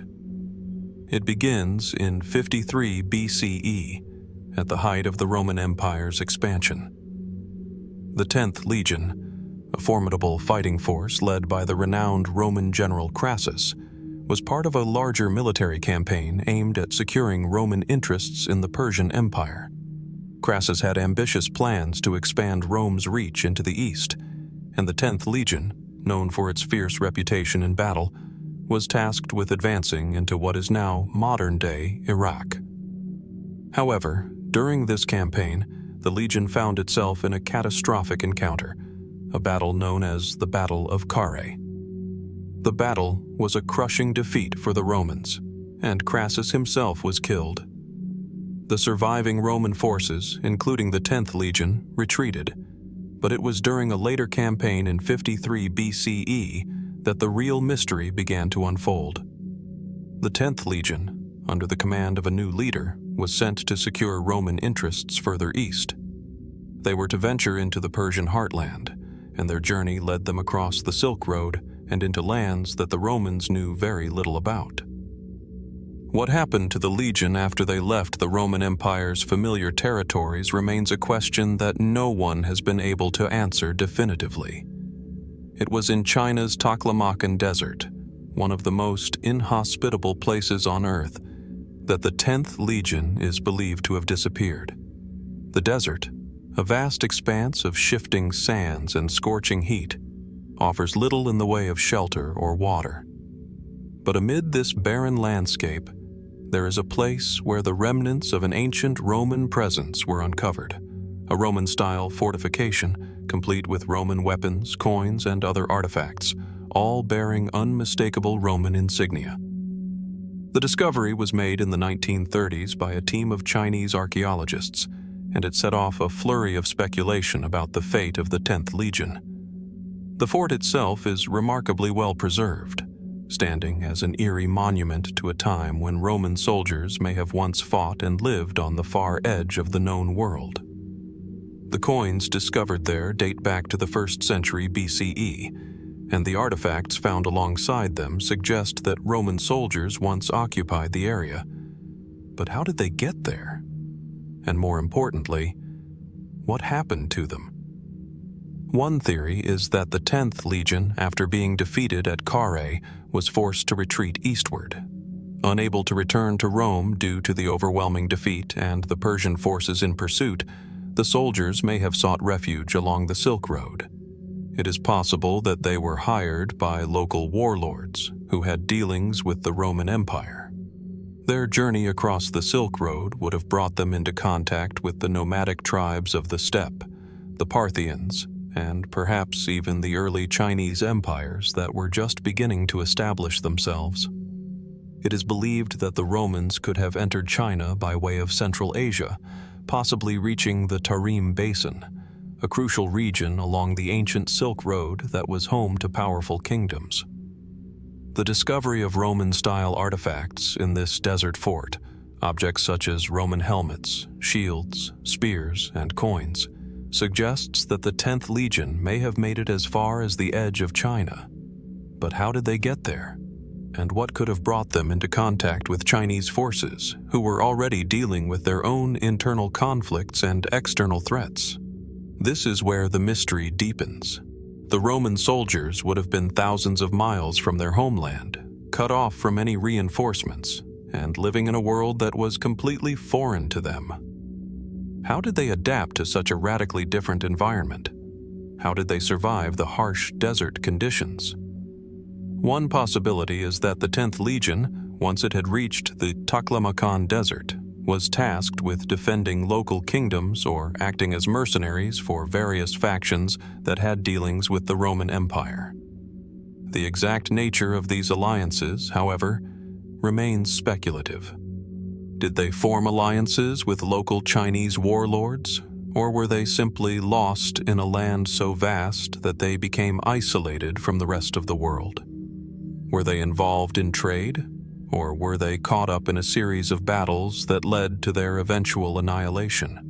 There are reports from Chinese sources of foreign soldiers being captured in the Han Dynasty during this time, but it is unclear whether these reports refer to the 10th Legion or to other groups of foreign mercenaries. Some suggest that the Romans may have been swept up in the complex power struggles between China and the Xiongnu, a powerful nomadic group that posed a significant threat to the Han Empire. Could the 10th Legion have become involved in these conflicts, ultimately leading to their destruction or dispersal? It is possible that they were caught in the crossfire between the nomads and the Chinese armies, or perhaps they were simply forgotten by history, their fate sealed by the passage of time and the isolation of the desert. As we dig deeper into this mystery, we begin to confront some more speculative theories. Could the 10th Legion have been part of a larger Roman presence in the East?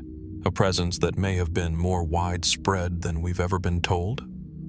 Could the Romans have had a more extensive network of expeditions and colonies beyond their empire's borders? A network that has been deliberately erased from the historical record?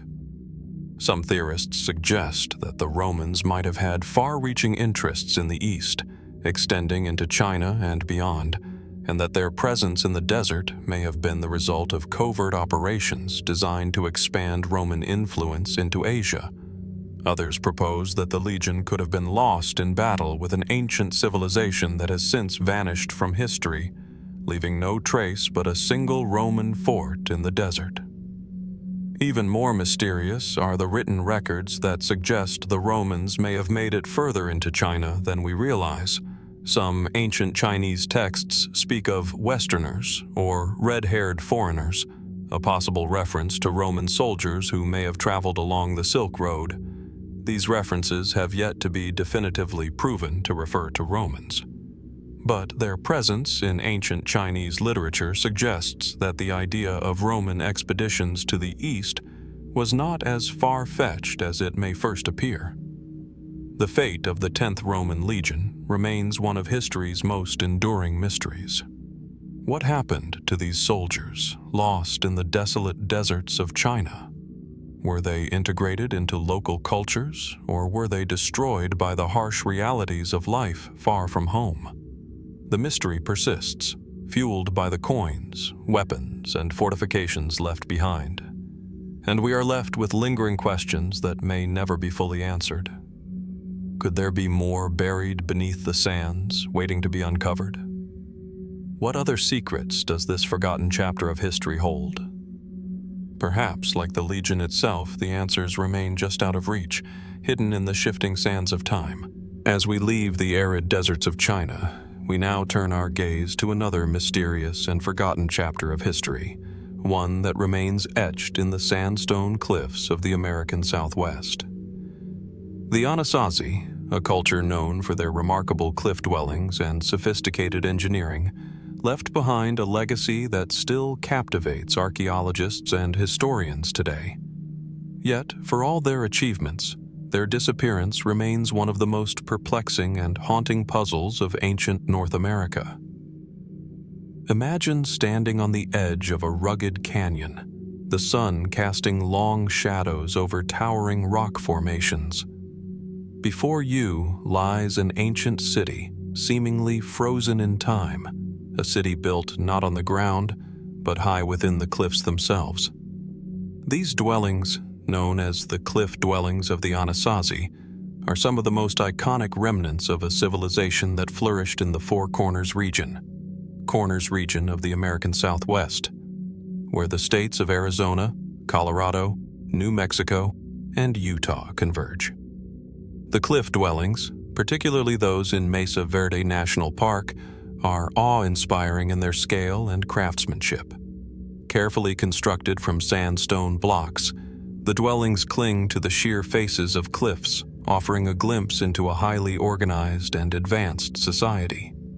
At their peak, the Anasazi, also known as the ancestral Puebloans, were builders of remarkable multi-story dwellings, intricately designed kivas, ceremonial rooms, and complex irrigation systems that allowed them to thrive in a harsh, arid landscape.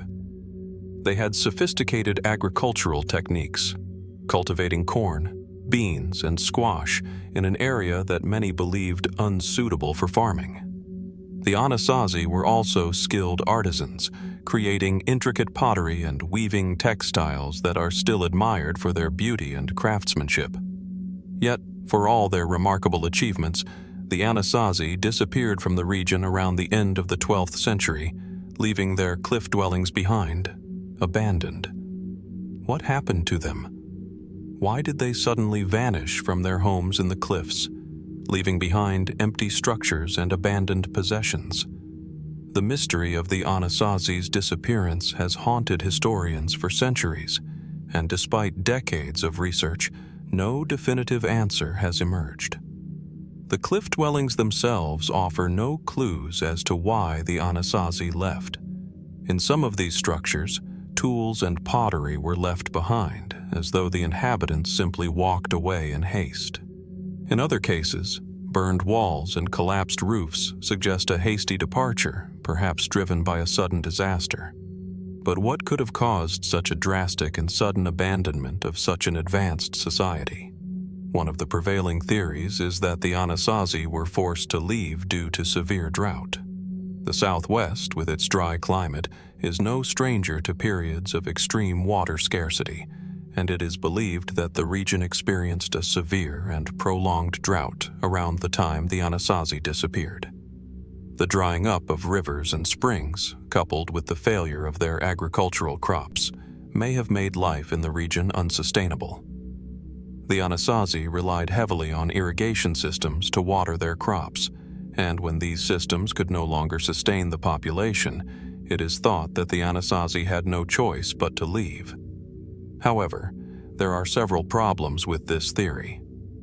First, droughts were not uncommon in the region, and the Anasazi had lived through periods of drought before, often adapting their agricultural methods or moving to other areas in search of water. Second, the timing of the droughts does not fully explain why the Anasazi abandoned their cliff dwellings so suddenly. Could there have been other factors at play? Another theory points to social unrest or internal conflict. The Anasazi were a complex society with numerous villages and clans spread across a vast area. It is possible that competition for resources, such as water and food, led to tensions between different groups.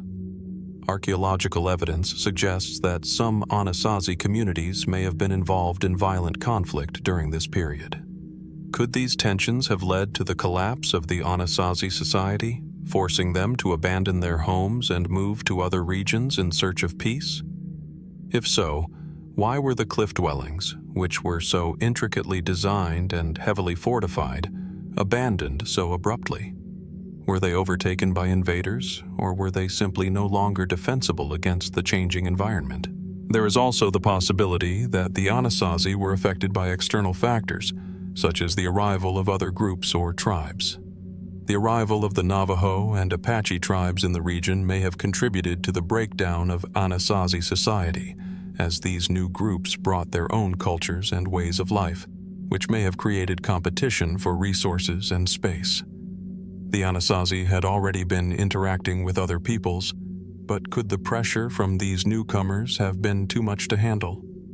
And if so, why did the Anasazi not integrate with these new groups, but instead choose to abandon their cliff dwellings altogether? The mystery deepens when we consider the possibility of a spiritual or cultural collapse. The Anasazi were deeply connected to their land, and their rituals and beliefs were centered around the natural world, the sun, the moon, the stars, and the earth itself. It is possible that the collapse of their society was driven not just by external pressures, but by a spiritual crisis. Were the Anasazi's beliefs, their worldview, shattered by a series of disasters, such as drought, famine, or conflict, that made them lose faith in the land they had once held sacred? Did they leave because they believed their connection to the land was broken and could no longer sustain them? In more recent years, some researchers have proposed even more speculative theories. Some suggest that the Anasazi were the victims of a cataclysmic event, perhaps an earthquake, a flood, or some other natural disaster that left the region uninhabitable. Others have speculated that the Anasazi may have left to join another civilization or even disappeared into myth, their society transformed into something beyond our understanding. Could they have disappeared due to an event so sudden and extreme that it left no trace of their departure? One of the most intriguing ideas is that the Anasazi may not have disappeared at all, but instead migrated to other regions, leaving behind only the remnants of their once great civilization. Could the descendants of the Anasazi have integrated with other Native American tribes, such as the Hopi or Zuni, and passed down their knowledge and culture through oral traditions? This theory suggests that the Anasazi did not vanish into oblivion, but instead became part of a larger tapestry of Native American history that we are only now beginning to understand. What is certain is that the Anasazi mystery remains unsolved. Their cliff dwellings, scattered across the Southwest, are silent witnesses to a once thriving civilization that left no written record, no detailed history of their lives or their departure. They remain a haunting testament to the fragility of even the most advanced societies, how a culture that once thrived in one of the most difficult environments on Earth could seemingly disappear overnight. And so, we are left to wonder, what happened to the Anasazi? Was it a natural disaster that drove them away? Were they the victims of internal strife or external invasion? Or did they leave because they had simply reached the end of their journey as a people and as a culture? The answers remain elusive, and perhaps they always will. But the mystery of the Anasazi's disappearance continues to echo through the desert winds, a reminder that some questions, no matter how deeply we search, may never be answered. As we shift our focus from the cliffs of the American Southwest, we journey now to the farthest reaches of the earth, a place so inhospitable, so desolate, that it is often called a land of no return. The frozen continent of Antarctica, a land of ice and snow, has long been a place of mystery and intrigue, a world at the edge of civilization. Yet beneath the thick layers of ice and snow, beneath the blinding cold and howling winds, lies a mystery so profound, so baffling, that it seems almost impossible to fathom. Pyramids. Yes, you heard that correctly. Beneath the glacial ice of Antarctica, in an area where no human civilization has ever existed, there have been reports of strange pyramidal structures, large, geometrically precise formations buried deep beneath the ice. The claims of such discoveries first surfaced in the late 20th century and have since sparked intense debate among scientists, archaeologists, and conspiracy theorists alike. Are these pyramids the remnants of a long-forgotten civilization, buried beneath the ice for millennia? Or are they the product of natural geological formations, mere coincidence in the shape of pyramids? And perhaps the most intriguing question of all, if these structures are truly man-made, what civilization built them, and why were they hidden beneath the ice? To begin our exploration, let us first visualize the landscape of Antarctica. This landmass, covered almost entirely by ice sheets and glaciers, is one of the most remote and inhospitable places on Earth. Temperatures here can plummet to -60 degrees Celsius, and fierce winds howl across the icy plains, making any kind of sustained human presence all but impossible. Yet despite the extremity of the environment, there are tantalizing signs that something more lies beneath the surface. A world of secrets hidden in the ice. The most famous of these mysteries is the so-called Pyramid of Antarctica, located in the Queen Maud Mountains. Discovered by satellite imaging in the early 2000s, the pyramid appears to have a distinct, angular shape, with straight edges and a flat top, almost identical to the famous pyramids of Egypt. The image, though blurry, appears to show a structure that resembles a pyramid, surrounded by other formations that also suggest artificial manipulation. But this is not the only pyramid-like formation in the region. Other anomalies, some of them even larger, have been identified in various parts of Antarctica, leading some to suggest that the entire continent may have once been home to an ancient civilization, whose remains are now buried beneath the ice. The most intriguing part of the story, however, is the lack of concrete evidence. No one has ever physically explored these alleged pyramids in person, and as of yet, no official expeditions have been launched to confirm the presence of such structures. Despite this, the satellite images have been analyzed by independent researchers, some of whom argue that the shapes they see in the photographs are too precise, too symmetrical, to be natural formations. Could these be the remains of a lost civilization, possibly one that predates all known human history? The idea is compelling, but it is also deeply unsettling. For if true, it suggests that human history is far more complex and ancient than we have ever imagined. To understand why this mystery is so compelling, we must first look at the history of Antarctica. Most people know the continent as a land of perpetual ice, where the harsh climate has made it impossible for any human civilization to take root. But what if this wasn't always the case? What if Antarctica was once a much warmer place, capable of supporting life, perhaps even an advanced civilization? Scientists have long speculated that during the Paleocene and Eocene epochs, around 50 million years ago, Antarctica was far warmer than it is today, with forests and lush vegetation thriving in what was once a more temperate climate. The idea that ancient civilizations may have once lived in Antarctica is, therefore, not as outlandish as it might first seem. Some researchers point to the ancient mythologies of various cultures, which speak of lost civilizations that existed long before recorded history. For instance, the Greek philosopher Plato famously wrote about Atlantis, a civilization that allegedly existed thousands of years ago before disappearing beneath the waves. Some theorists have suggested that Antarctica could have been the location of Atlantis, and that the pyramids beneath the ice are the remains of this lost civilization. The idea is certainly dramatic, and it taps into a deep-seated human fascination with ancient, forgotten cultures. Another, more speculative theory suggests that these pyramids could be the work of a much more recent civilization, possibly one that predates the known history of human exploration in Antarctica. Could these structures be the remnants of a civilization that flourished on the continent during the Ice Age, only to be buried under ice after a sudden climatic shift? If true, this would mean that the ice sheets of Antarctica are not simply a product of the last Ice Age, but a much more ancient phenomenon. Then there is the theory that the pyramids beneath the ice could be the result of an extraterrestrial presence.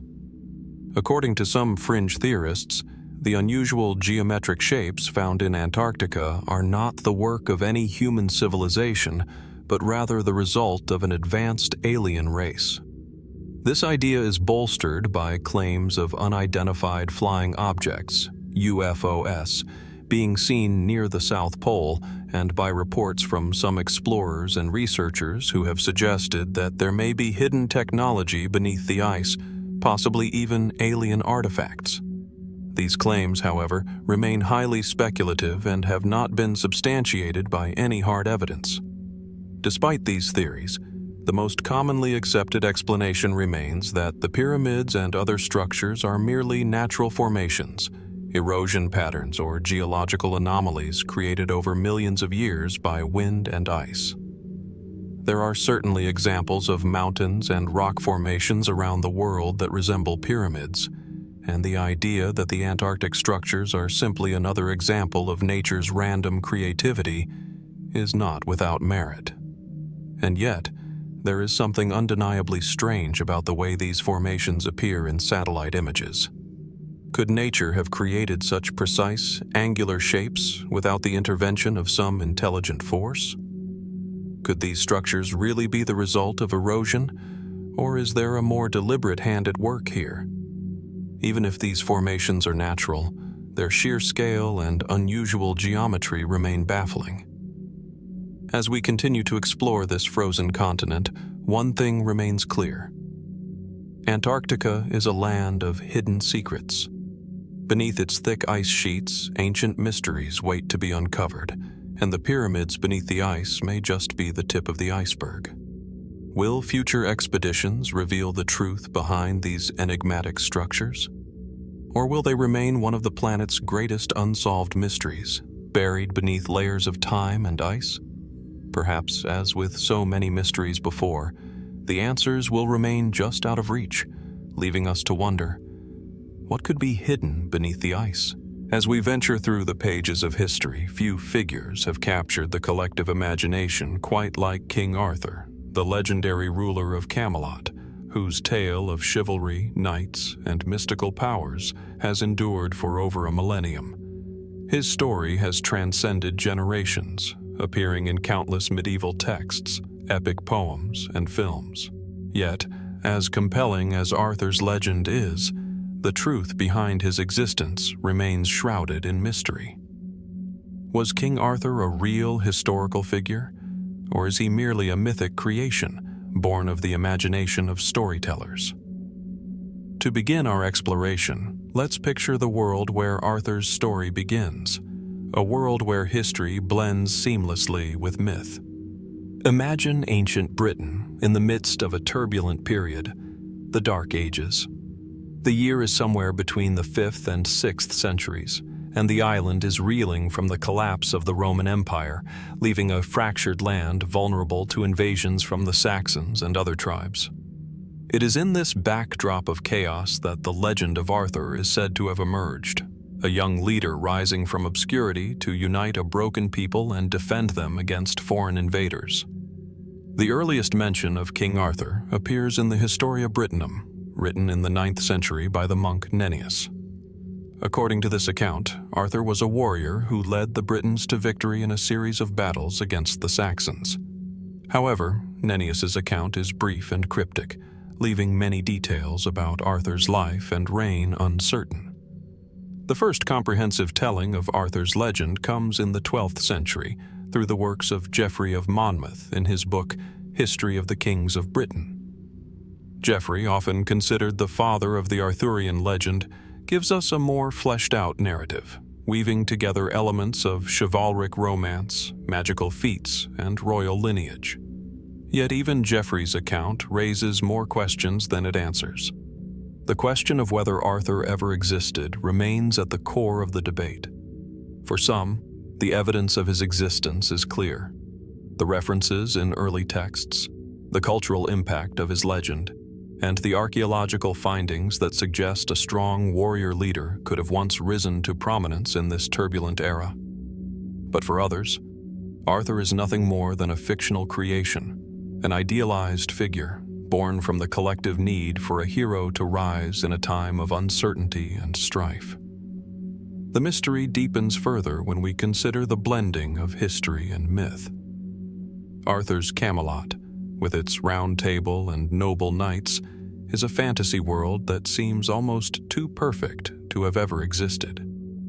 Was Camelot a real place, or was it simply the creation of later writers and poets? As we look deeper into the history of Arthurian legend, we find ourselves tangled in a web of conflicting evidence. One of the most tantalizing leads comes from the famous Battle of Badon Hill, a conflict that is often cited as the turning point in Arthur's military career. According to many historical accounts, the Britons won a significant victory over the Saxons in this battle, and some scholars have argued that this is a real event, linked to Arthur's leadership. Yet, there are no definitive historical records or archaeological evidence to confirm that Arthur was the leader of the British forces at Badon Hill. The battle is mentioned in several medieval texts, but it is unclear whether Arthur was a king or merely a military leader who rose to prominence during this time. Despite these uncertainties, many historians and archaeologists have pointed to potential sites that could be linked to Arthur's legacy. In Wales, the ruins of Caerleon, once a Roman military outpost, are often cited as a possible location for Camelot. Tintagel Castle on the coast of Cornwall is another prominent site tied to Arthurian legend, with archaeological discoveries revealing signs of royal activity during the 6th century. However, these sites have not provided definitive proof of Arthur's existence. While they may offer a glimpse into the medieval world of Arthur's time, they do little to confirm the details of his life and reign. Further complicating the search for truth is the presence of legendary elements in Arthur's story. Take, for example, the sword in the stone, a key symbol of Arthur's divine right to rule. This magical sword, known as Excalibur, has been the subject of countless retellings, each more fantastical than the last. In some versions, Arthur is the only one capable of pulling the sword from the stone, a moment that marks his ascension to the throne. But where does the sword come from? Was it a literal artifact, or does it symbolize Arthur's rightful rule? Was Excalibur a gift from the Lady of the Lake, or is it simply an invention of later writers? Excalibur remains one of the most iconic and mystical elements of the Arthurian legend, yet its origins, much like the rest of the myth, are unclear. Another key element of the Arthurian myth that continues to elude historians is the question of Arthur's family. In the earliest texts, Arthur is portrayed as a noble-born leader, often the son of a King Uther Pendragon. But what is the truth behind Arthur's lineage? Is he truly the son of a royal family, or was he a leader who rose from more humble beginnings? The story of Arthur's birth, in which he is magically conceived through the intervention of the wizard Merlin, further blurs the lines between reality and myth. The presence of Merlin, the wise and mystical wizard who aids Arthur throughout his journey, raises further questions. Was Merlin simply a mythological figure, or could he have represented a real historical figure? perhaps a wise counselor or shaman whose role became embellished over time. For some, the mystery of King Arthur's disappearance is just as compelling as the question of his existence. According to legend, after a long and prosperous reign, Arthur is mortally wounded in the final battle of his life, at the hands of his own son, Mordred. Arthur's last command is to be carried to the Isle of Avalon, where he is said to have been laid to rest, awaiting the time when he will return to save Britain from its greatest hour of need. But did Arthur truly die? Is he truly buried in Avalon? Or is this just another piece of the myth? What happened to the once great king and his Camelot? Is Arthur's return a symbolic gesture, a promise of a hero's return in times of great need? Or is there something more to this tale? As we contemplate the mystery of King Arthur, we are left with a multitude of unanswered questions. Was he a real king? A warrior who fought to defend his people against the Saxons? Or was he merely a symbol, a figurehead created to embody the hopes and dreams of a people? Did Camelot ever exist as a real place, or was it the product of later imaginations? And if Arthur did exist, why is there no concrete evidence to prove his reign?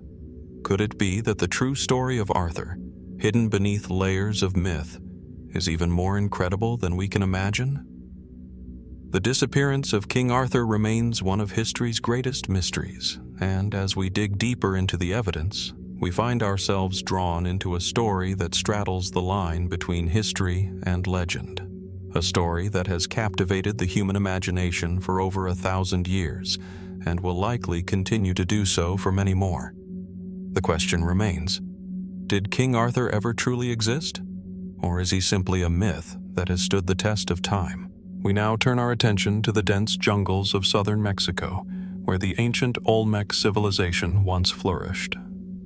These enigmatic people, often considered the mother culture of Mesoamerica, left behind monumental artifacts, striking works of art, and complex symbolism that continue to puzzle archaeologists and historians alike. Among the most mysterious and haunting of these objects are the jade masks, delicate yet imposing relics that seem to embody something far greater than mere decoration. Imagine, if you will, standing at the edge of a dense rainforest. The air is thick with humidity, and the symphony of unseen creatures fills the atmosphere. Hidden beneath a canopy of trees, the remains of Olmec cities lie in ruins, forgotten by time yet teeming with secrets. Here, archaeologists have uncovered stunning carved stone heads, massive colossal heads that tower over the landscape, their exaggerated features etched into the stone with extraordinary precision. These heads are perhaps the most famous of the Olmec relics, and they point to the civilization's considerable mastery in both art and engineering. However, it is not only these colossal heads that fascinate researchers. Among the many discoveries, one set of artifacts stands out as particularly enigmatic: the jade masks. Crafted from the most precious material known to the Olmecs, jade, these masks evoke a sense of mysticism and solemnity. Whether displayed in ceremonial contexts or buried with the dead, these objects are rich in symbolism, and yet their true purpose remains elusive. In the years following the initial discovery of the Olmec jade masks, archaeologists have pieced together certain facts, but questions continue to swirl around their meaning, their function, and the significance they held in Olmec society. Jade itself was a rare and revered material, valued far more than gold in the ancient world of Mesoamerica. For the Olmec, the material held spiritual and cosmic significance, believed to embody the power of life and death. But what exactly were the jade masks intended to represent, and why were they so important to the Olmec people? Most of the masks that have been discovered are small, no larger than a human face, and yet they seem to be more than mere decorative objects. Some feature exaggerated, stylized facial features, such as bulging eyes, prominent cheekbones, and wide, slightly open mouths. Their expressions are somber and serene, but they also radiate a strange, almost unsettling energy. Were these masks meant to represent gods, kings, or ancestral spirits? Or were they more deeply tied to the spiritual and mystical beliefs of the Olmec civilization? The first jade mask was discovered in La Venta, one of the principal Olmec archaeological sites, in the 1940s. Since then, numerous examples have been unearthed, many of them found within elite burial sites, suggesting that they may have had funerary or ritualistic purposes. This raises another question. Were these masks created for the living or for the dead? Some masks appear to have been worn by the deceased in their tombs, while others show signs of being used in rituals by the living. This duality hints at a deeper, more complex role for these artifacts in Olmec culture. Perhaps they bridged the gap between the material and spiritual worlds, serving as conduits to the divine. One of the most remarkable aspects of the jade masks is their exceptional craftsmanship. Some of the masks are so intricately carved that they suggest an advanced understanding of the material, possibly even techniques that were ahead of their time. Jade is an incredibly tough stone to work with, requiring specialized tools and a great deal of patience to carve into shape. And yet, the Olmec artisans were able to create masks with astonishing precision, capturing the very essence of the human face in the process. The level of skill involved suggests that these masks were not merely artistic endeavors, but were likely imbued with powerful cultural significance. But the mystery deepens when we consider the materials used to create the masks. While jade was abundant in the Olmec heartland of the Gulf Coast, some of the jade masks discovered in burial sites appear to have come from far-flung regions, even as far as Guatemala and the Maya lowlands. This raises the possibility that the Olmec civilization was far more connected to distant cultures than previously believed. Could these masks have been traded or exchanged across vast distances, linking the Olmecs with other ancient Mesoamerican societies in ways that we are only beginning to understand? Moreover, some scholars have speculated that the faces on the jade masks may not represent actual individuals, but rather spiritual or supernatural beings. The exaggerated features, such as the wide, almond-shaped eyes and large, oval faces, have been interpreted by some as symbolic of gods, deities, or ancestral spirits that the Olmecs may have worshipped. These beings, imagined in the likeness of both human and divine, could have served as intermediaries between the material and the spiritual worlds.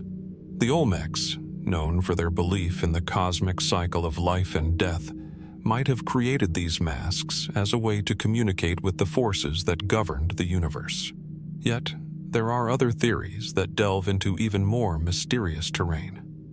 Some researchers have suggested that the jade masks may have had shamanistic purposes, used in rituals to invoke or channel supernatural powers. The faces on the masks, with their piercing eyes and serene expressions, may have been intended to represent the idealized form of a shamanic practitioner or a divine intermediary capable of accessing otherworldly realms. It is also possible that the masks were used to facilitate altered states of consciousness, either through meditation or through the consumption of mind-altering substances. The Olmecs were certainly familiar with the ritual use of psychoactive plants, and it is not out of the question that the masks were part of such ceremonies. Still, even with these theories in mind, the purpose and origin of the jade masks remain elusive. No definitive explanation has been found to explain why the Olmecs invested so much time, effort, and resources into creating these small, intricate artifacts. Were they simply artistic representations of deities or ancestors? Or did they hold a deeper, more mystical significance? The more we study these artifacts, the more questions seem to arise, and the fewer answers we have.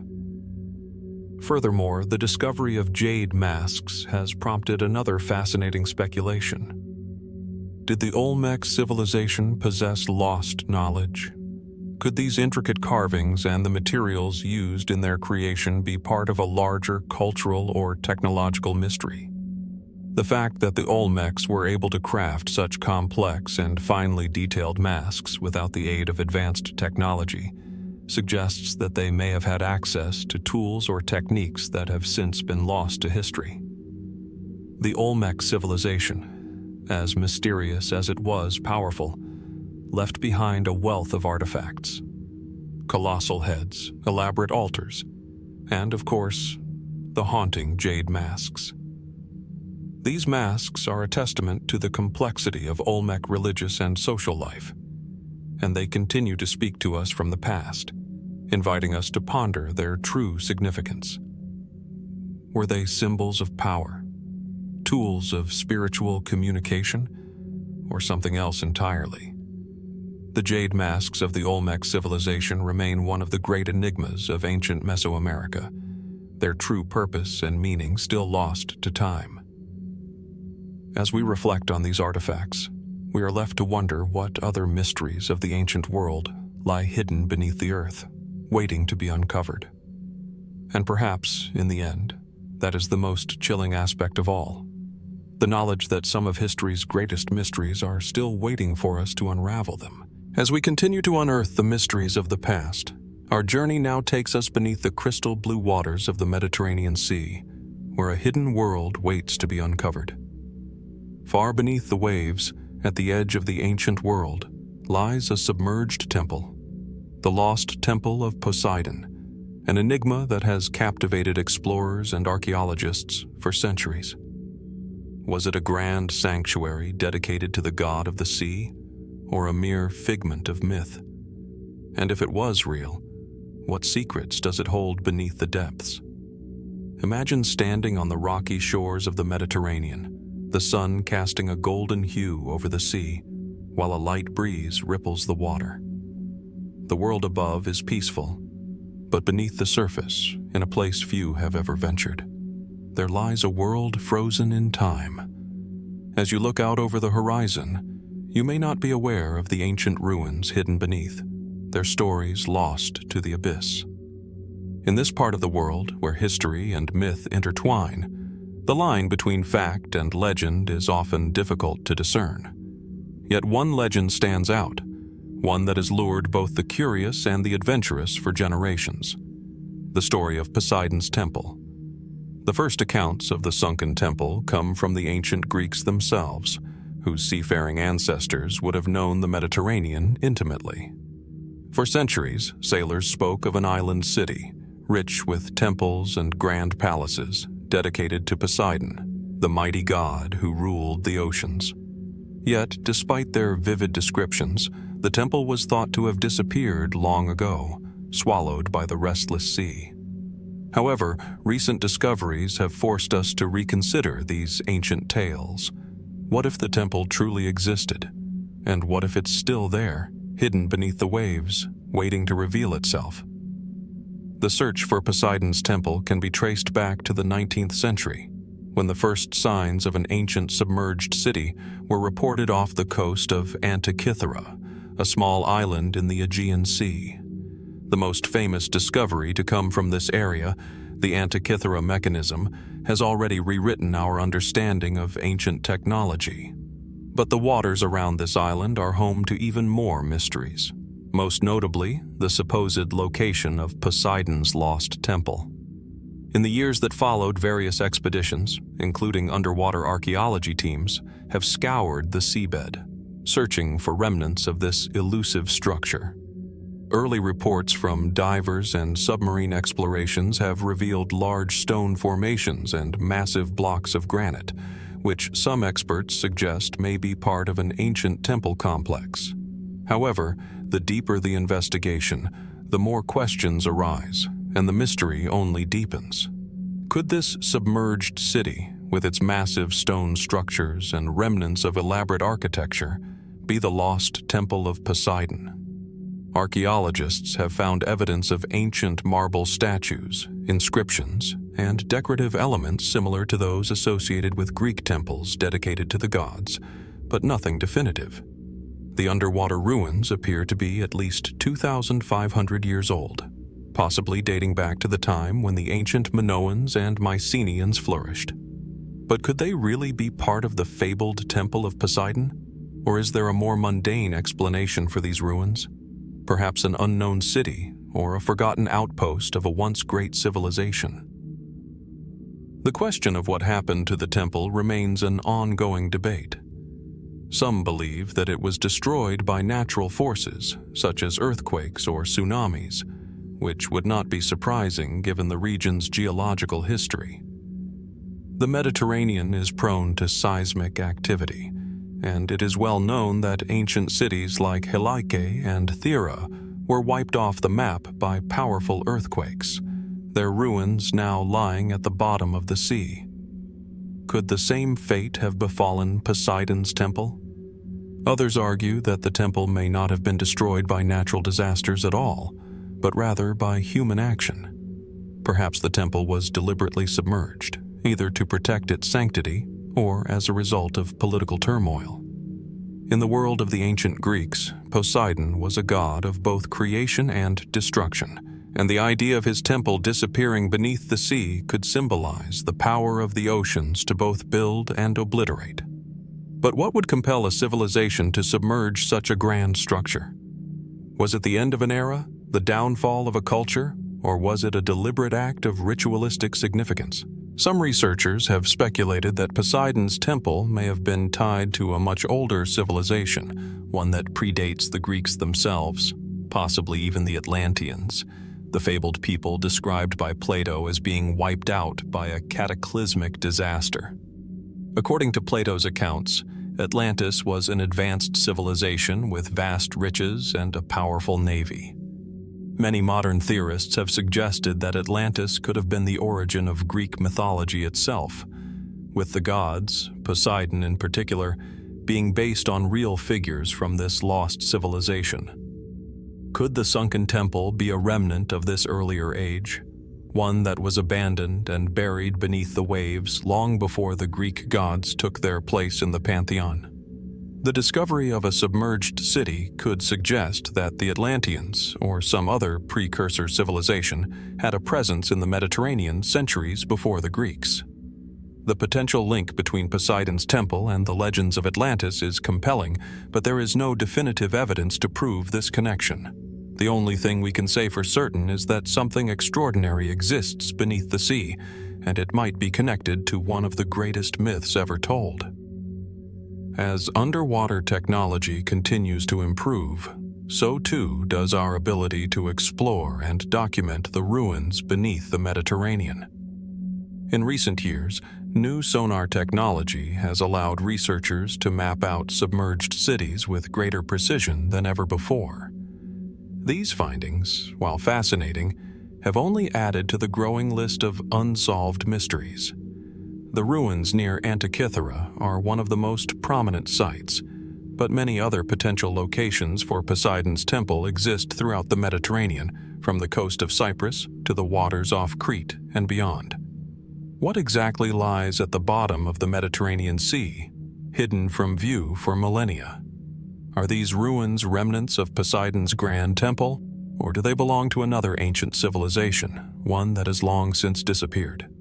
Were the gods of the Greeks and the grand temples that they were said to have inspired simply exaggerated stories, or did they actually live in places now submerged by the sea? The sunken temple of Poseidon remains one of the Mediterranean's most tantalizing mysteries, and as our understanding of the ancient world continues to evolve, new discoveries are bound to challenge our preconceptions. What lies beneath the waves, waiting to be uncovered? Perhaps the answer will come in the form of a remarkable discovery that will rewrite the history of this legendary god and the people who worshipped him. Until then, the mystery remains unsolved, and the ocean continues to hold its secrets in the deep. Is the Temple of Poseidon truly out there, waiting for us to find it?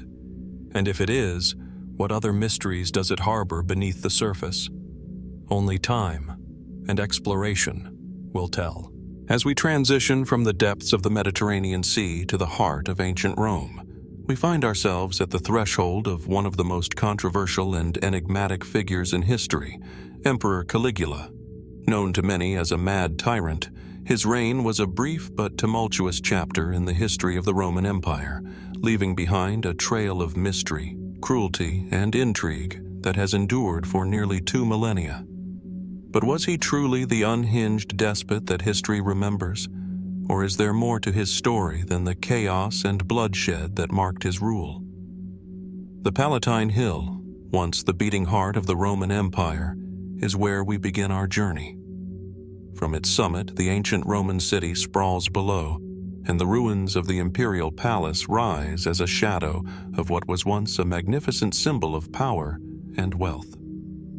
It was here, in the year 37 AD, that Caligula ascended to the throne of the Roman Empire following the death of his beloved father Germanicus.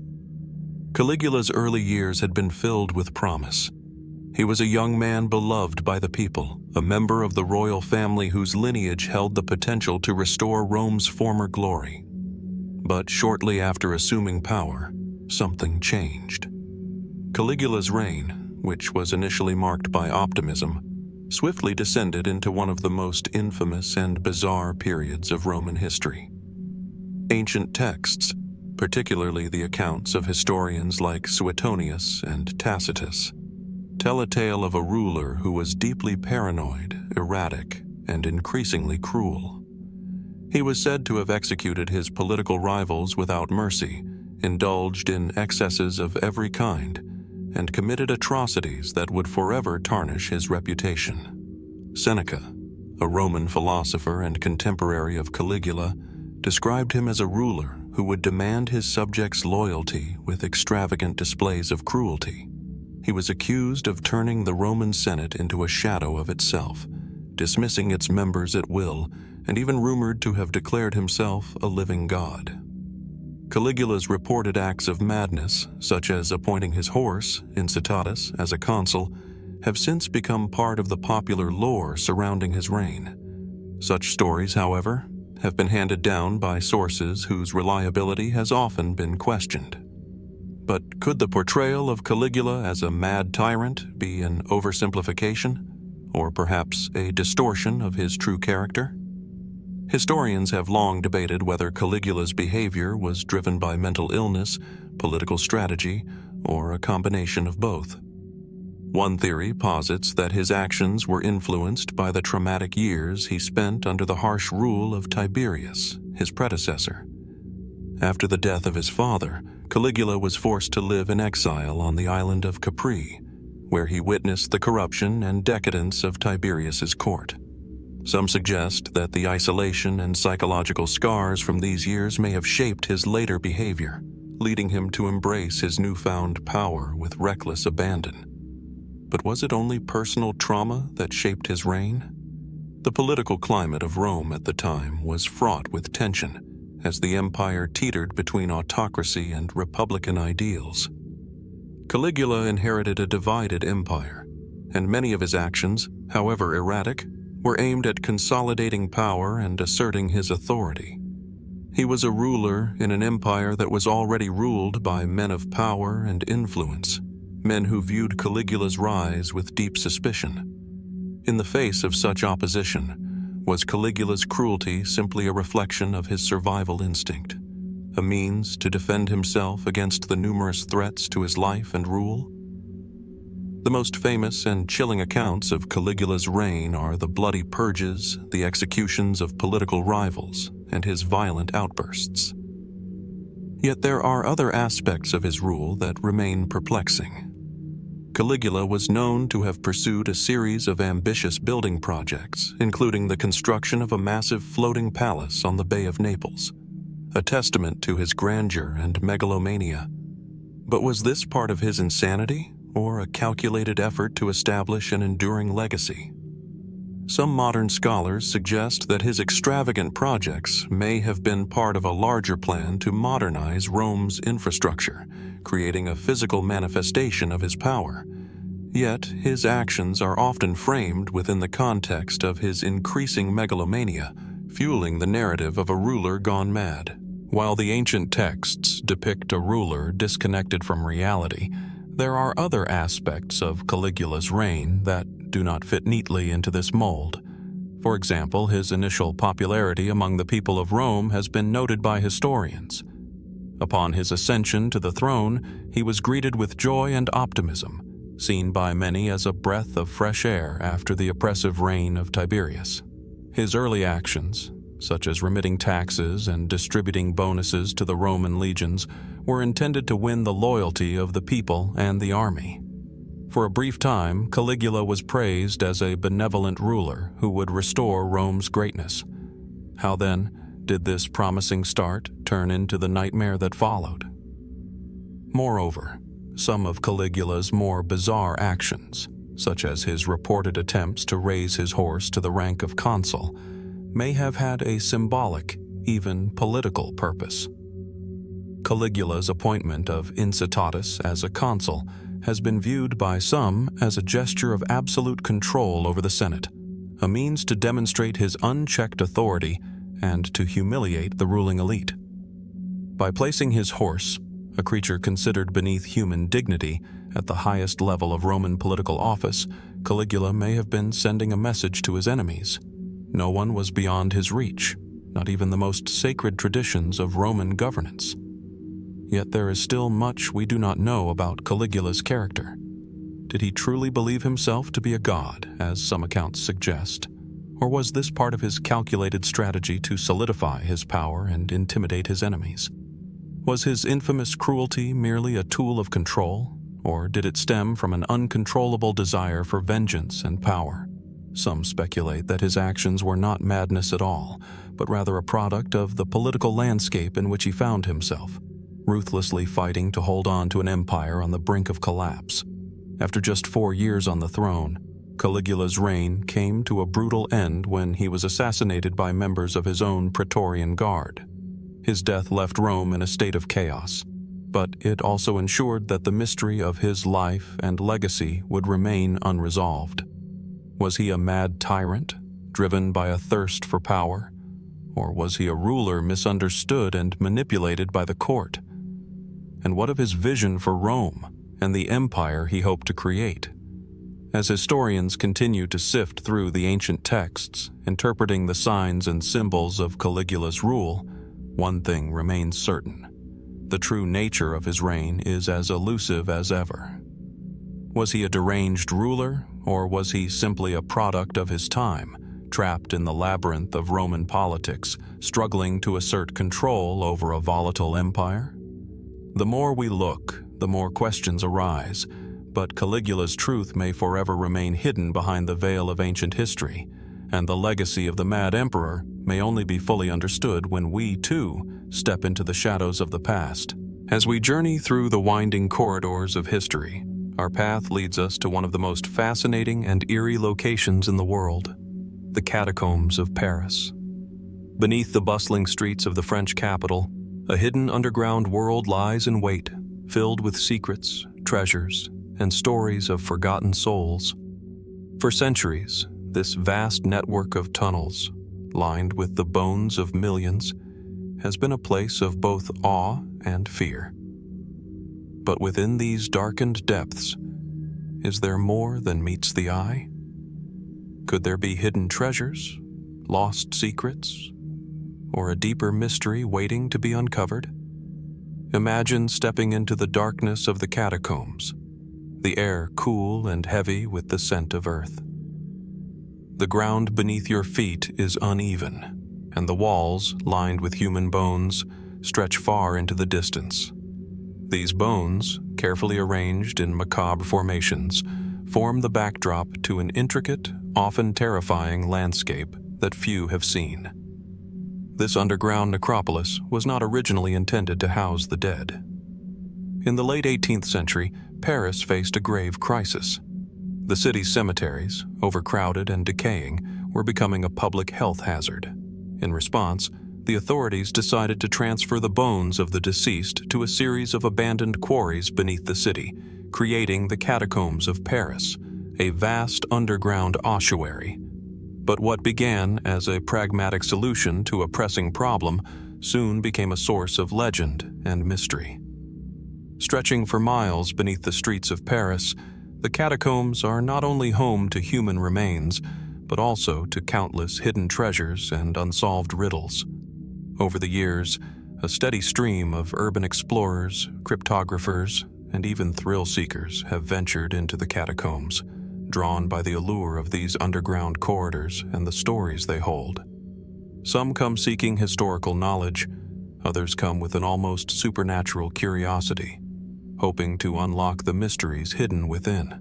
The bones themselves are a poignant reminder of the long history of Paris. But beyond the human remains, there are whispers of treasures and secrets buried deep within the tunnels. Some claim that long-lost artifacts from ancient Parisian societies lie hidden in the shadows, waiting to be uncovered. Others speculate about the hidden chambers within the catacombs that have yet to be discovered by modern explorers. Are these the remnants of long-lost secrets? Could they be connected to ancient royal treasure or even objects of mystical significance? For centuries, the catacombs have remained largely unexplored, and even today, a significant portion of the labyrinth remains closed to the public, shrouded in mystery. One of the most intriguing elements of the catacombs is the series of inscriptions left behind by those who passed through these tunnels. These markings, often cryptic and carved into the walls, suggest that the catacombs were not only a resting place for the dead, but also a place of rituals, secret societies, and hidden meaning. Some of these inscriptions are said to be the work of the Freemasons, whose influence in Paris during the 18th and 19th centuries was significant. There are those who argue that these markings may point to a secret history, a hidden chapter of Parisian life that has yet to be fully understood. But there is more than just graffiti and bones beneath the streets of Paris.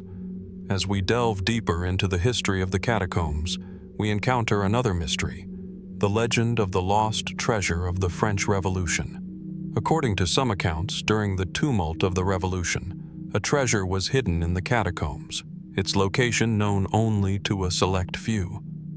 Could these lost riches be buried somewhere within the tunnels, just waiting to be discovered? Or are these rumors nothing more than an illusion, created over time by the mystique of the catacombs themselves? Historians have long debated the truth behind these rumors.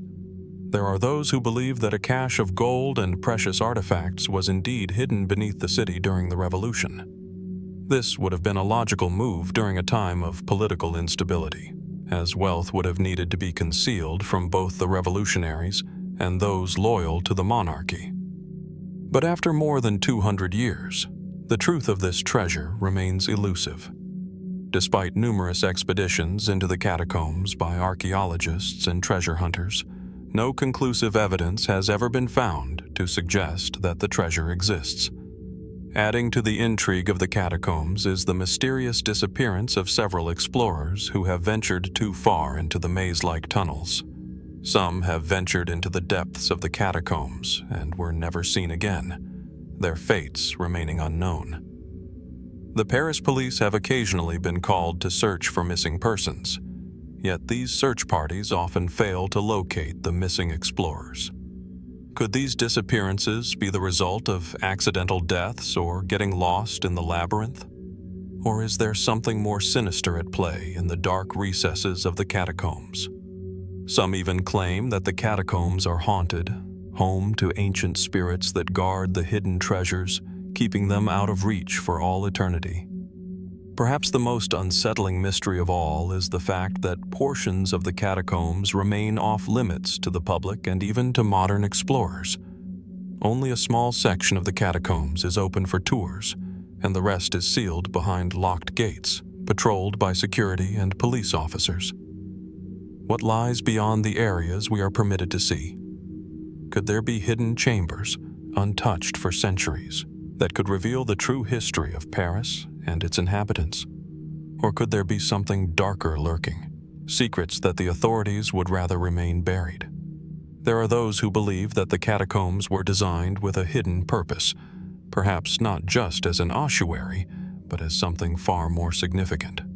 Some speculate that they were used for ritualistic purposes and may even be connected to ancient occult practices. In fact, the mysterious symbols found within the catacombs, some of which resemble those of the Freemasons and other secret societies, raise questions about the true nature of these underground tunnels. Were they simply a burial place, or were they the site of ancient rites, lost knowledge, and the protection of sacred secrets? The catacombs, once a practical solution to the city's overcrowded cemeteries, have evolved into something far more, a symbol of Paris's buried history, filled with not just bones, but unanswered questions. As we delve deeper into their shadows, the mystery only grows, and with each turn in the labyrinth, we find ourselves further from the answers. Are the catacombs merely a reflection of the past, or do they still hold secrets waiting to be uncovered? The question remains, what is still hidden beneath the streets of Paris, buried in the catacombs, waiting to reveal itself? Will the truth of the lost treasures, hidden rituals, and unexplained disappearances ever come to light? Or are the catacombs destined to remain a place of mystery, their secrets locked away for eternity? As we continue our exploration of history's most captivating mysteries, our journey takes us to the heart of Bosnia and Herzegovina, a country known for its ancient landscapes and historical significance. Here, nestled within the uneven hills and thick forests of the Visočica mountain, lies a complex of pyramidal structures that has sparked controversy and debate among archaeologists, historians, and theorists alike. These are the so-called pyramids of Bosnia, an enigmatic discovery that has captivated the imagination of many. But what are these structures really? Are they remnants of a forgotten civilization? Or is there something more mysterious at play? The Visočica mountain, towering over the small town of Visoko, has long been a place of interest to historians. In 2005, the world's attention was drawn to the area when local businessman and amateur archaeologist Semir Osmanagić announced the discovery of what he believed to be the largest pyramid complex on Earth. According to Osmanagić, the structures were not natural rock formations, but man-made pyramids, hidden beneath the Earth for millennia. The revelation sent shockwaves through the scientific community, igniting a firestorm of both support and skepticism. The pyramid-like shapes, which rise from the mountain in distinct geometrical formations, are, according to Osmanagić and his team, a massive construction project dating back thousands of years, perhaps even to a lost civilization far older than those traditionally recognized by history. They are described as highly geometrically precise structures, with features that some believe suggest an advanced understanding of engineering, astronomy, and acoustics. But before we delve deeper into the theories, let's consider the site itself. Upon first glance, the Bosnian pyramids appear to be a series of steep, triangular peaks, resembling the shapes of pyramids that we are familiar with from ancient Egypt or Mesoamerica. The mountain's summit shows clear signs of terraces, stone blocks, and geometric patterns, features that Osmanagić claims are the results of human intervention rather than natural geological processes. Some of the blocks, he asserts, are cut with precision that challenges our understanding of ancient technologies. Could it be possible that these structures were constructed as far back as 12,000 years ago, long before the advent of recognized ancient civilizations? The theory suggests that the pyramids might predate even the Great Pyramids of Giza, reshaping our understanding of ancient history. But mainstream archaeology is skeptical. Many experts point to the natural formation of the mountain and suggest that the so-called pyramids are simply the result of erosion, a process over millions of years. They argue that there is no solid evidence to support the claim of an ancient pyramid complex, and that Osmanagić's findings are based more on speculation than scientific rigor. Critics also argue that the lack of artifacts, inscriptions, or definitive proof raises questions about the credibility of the claims. Yet, despite the criticism, the fascination with the Bosnian pyramids has only grown, fueled by the intriguing mystery of their existence. What is it about these pyramids that continues to attract attention? The truth is, the site itself is shrouded in mystery. Excavations and investigations have uncovered what appear to be ancient tunnels and subterranean passageways, stretching deep beneath the earth.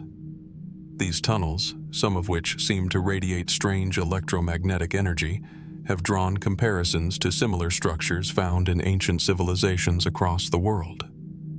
Could these tunnels be the remnants of a forgotten civilization, one that possessed knowledge lost to time? Or are they just a natural formation, misinterpreted by eager explorers? Further adding to the mystery are claims about the pyramid's energy properties.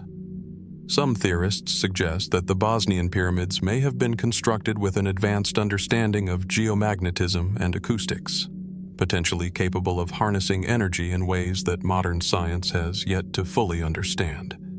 Stories have circulated about strange phenomena around the pyramids, such as unusual changes in soil composition, inexplicable radio frequencies, and even reported feelings of altered consciousness in those who visit the site. Could this be evidence of ancient technologies lost to history, but somehow encoded in the architecture of the pyramids? There are also theories that the pyramids were built for ritualistic or spiritual purposes.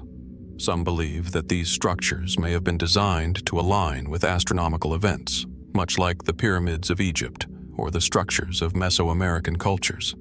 The alignment of the Bosnian pyramids with the solstices and equinoxes suggests that their builders might have had an intimate understanding of the cosmos. Could these pyramids have been part of an ancient network of sacred sites used for ceremonies or rituals that have since been forgotten? Interestingly, there are mysterious artifacts that have been found in the vicinity of the pyramids. Some of these artifacts, including strange stones and carvings, do not appear to fit within the known historical timeline of the region. They suggest the possibility of an ancient civilization far more advanced than previously believed to have existed in the area. Could these artifacts point to a civilization that had been forgotten by time? Or are they simply the result of later constructions or natural forces, misinterpreted by eager investigators? The story of the Bosnian pyramids is not just about stones and earth. It is also about the mystique that surrounds the site. There are countless stories of people visiting the pyramids and feeling a strange energy or experiencing mysterious phenomena that they cannot explain. Some claim to have encountered visions, unexplained sounds, or even ghostly apparitions while exploring the tunnels and passageways. What could account for these experiences? Are they the result of natural acoustics, or do they point to something more profound, something that science has yet to uncover? Despite the mystery, there are also those who have set out to disprove the existence of the pyramids altogether. In 2010, the Bosnian government issued a statement, distancing itself from Osmanagic's claims, stating that the pyramids were not part of any official archaeological project. These statements have fueled the debate, as critics argue that the government is attempting to suppress findings that could rewrite history. Others, however, believe that Osmanagic has been too eager to claim sensational discoveries without proper scientific support, putting the entire investigation under a cloud of suspicion. In the years following the initial discoveries, the Bosnian pyramids have continued to attract global interest, with thousands of visitors traveling to Visoko each year to see the pyramids for themselves. Despite the ongoing debate, the site has become a hub for alternative archaeology, with tours, conferences, and research projects dedicated to unraveling the mysteries of the area. But the question remains: what is the truth behind the Bosnian pyramids? Are they truly the remnants of an ancient civilization, or are they nothing more than natural rock formations shaped by time and weather? And if they are man-made, what purpose did they serve, and who were the people who built them?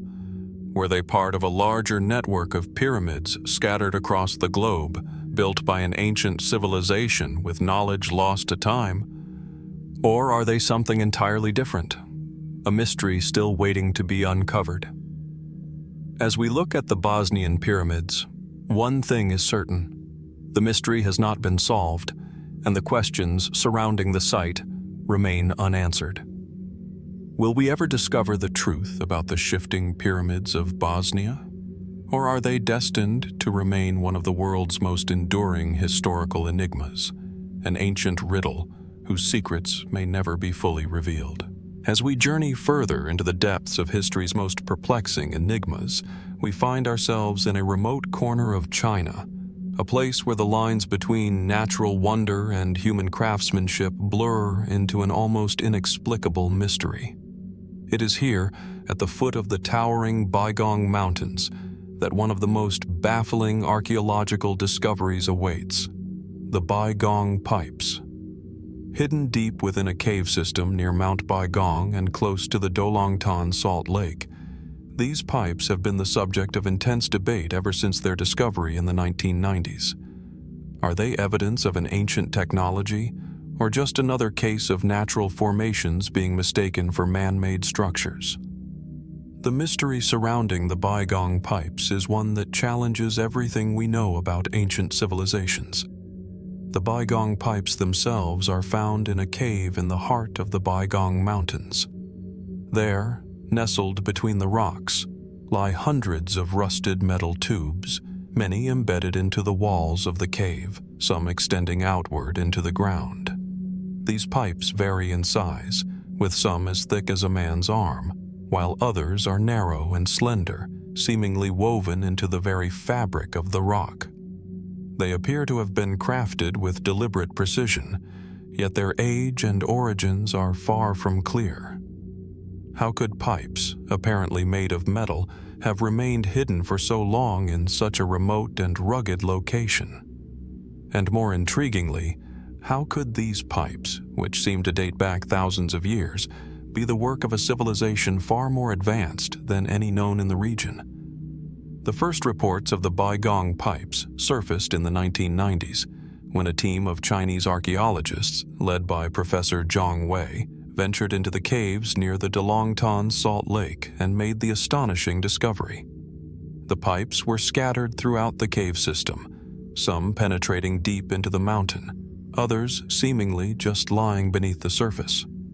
What struck the archaeologists most was the material composition of these pipes. While many of the tubes showed signs of rust, others appeared to be made of a strange combination of metals, which suggested they were man-made. But there was no record of any ancient civilization in the area capable of producing such intricate metalwork. It was as if the pipes didn't belong in the context of ancient China. The mainstream explanation offered by the scientific community is that the pipes are simply natural formations, tubes formed through the erosion of rock and sediment over time. The argument suggests that the metal-like appearance of the pipes could be the result of mineral deposits that have accumulated over millennia, creating the illusion of man-made pipes. According to this theory, the pipes are a geological phenomenon shaped by the forces of nature and nothing more. However, there are several key points that make this explanation less than satisfying. For one, the pipes do not follow the typical patterns of erosion that we see in natural rock formations. Many of the tubes are straight and evenly shaped, features that suggest purposeful design rather than random geological forces. The pipes appear to have been manufactured, with clear signs of metalworking techniques that would have been advanced for their time. Additionally, the pipes are often found in specific patterns, appearing as though they were part of a much larger structure. Why would such a structure exist in such a remote and desolate location, far from any known ancient settlement? Adding to the mystery are the numerous metal fragments found near the pipes, fragments that appear to be part of the same metal alloy. Some researchers have suggested that these fragments could be remnants of machinery, possibly engines or devices that once worked in tandem with the pipes. But what kind of civilization could have built such complex structures? And why would they choose such an isolated location for their construction? If the pipes were part of some sort of industrial complex, who would have used them, and for what purpose? One of the most puzzling aspects of the Baigong pipes is their age.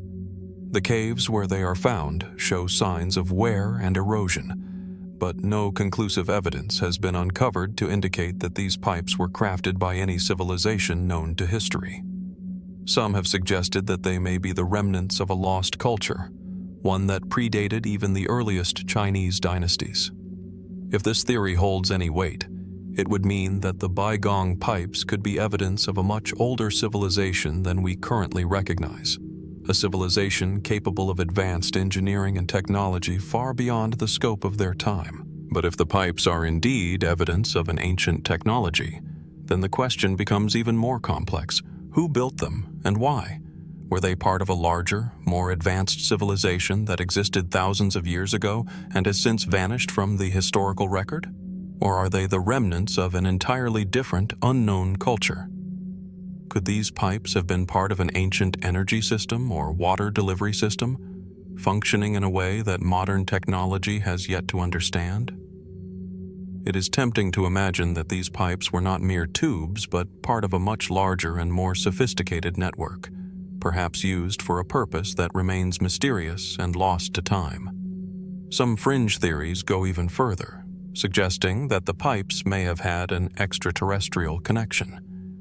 These theories point to the sheer complexity and precision of the pipes, arguing that they could have been created by a civilization far more advanced than any known on Earth. The alien hypothesis suggests that the pipes may be evidence of contact between Earth and an alien civilization, with the tubes serving some unknown purpose that humanity has yet to comprehend. Could the pipes have been part of a larger system used by an extraterrestrial race to communicate, transport energy, or conduct experiments? While such ideas remain highly speculative, the unexplained nature of the Baigong pipes certainly leaves room for such theories to take root in the minds of the curious. As we investigate further, there are still many questions that remain unanswered. Why were the pipes buried so deep within the caves, away from any known civilization? How were they constructed, and by whom? If the pipes are indeed of ancient origin, how could such advanced technology exist long before the rise of known civilizations? Or, as some skeptics argue, are the pipes simply the product of geological processes that have been misinterpreted as man-made structures? The Baigong pipes, as mysterious as they are, continue to intrigue both mainstream scientists and alternative theorists alike. While some explanations offer plausible answers, none can fully account for the precision, the material, and the placement of these pipes. And so the question remains: what is the true story behind the Baigong pipes?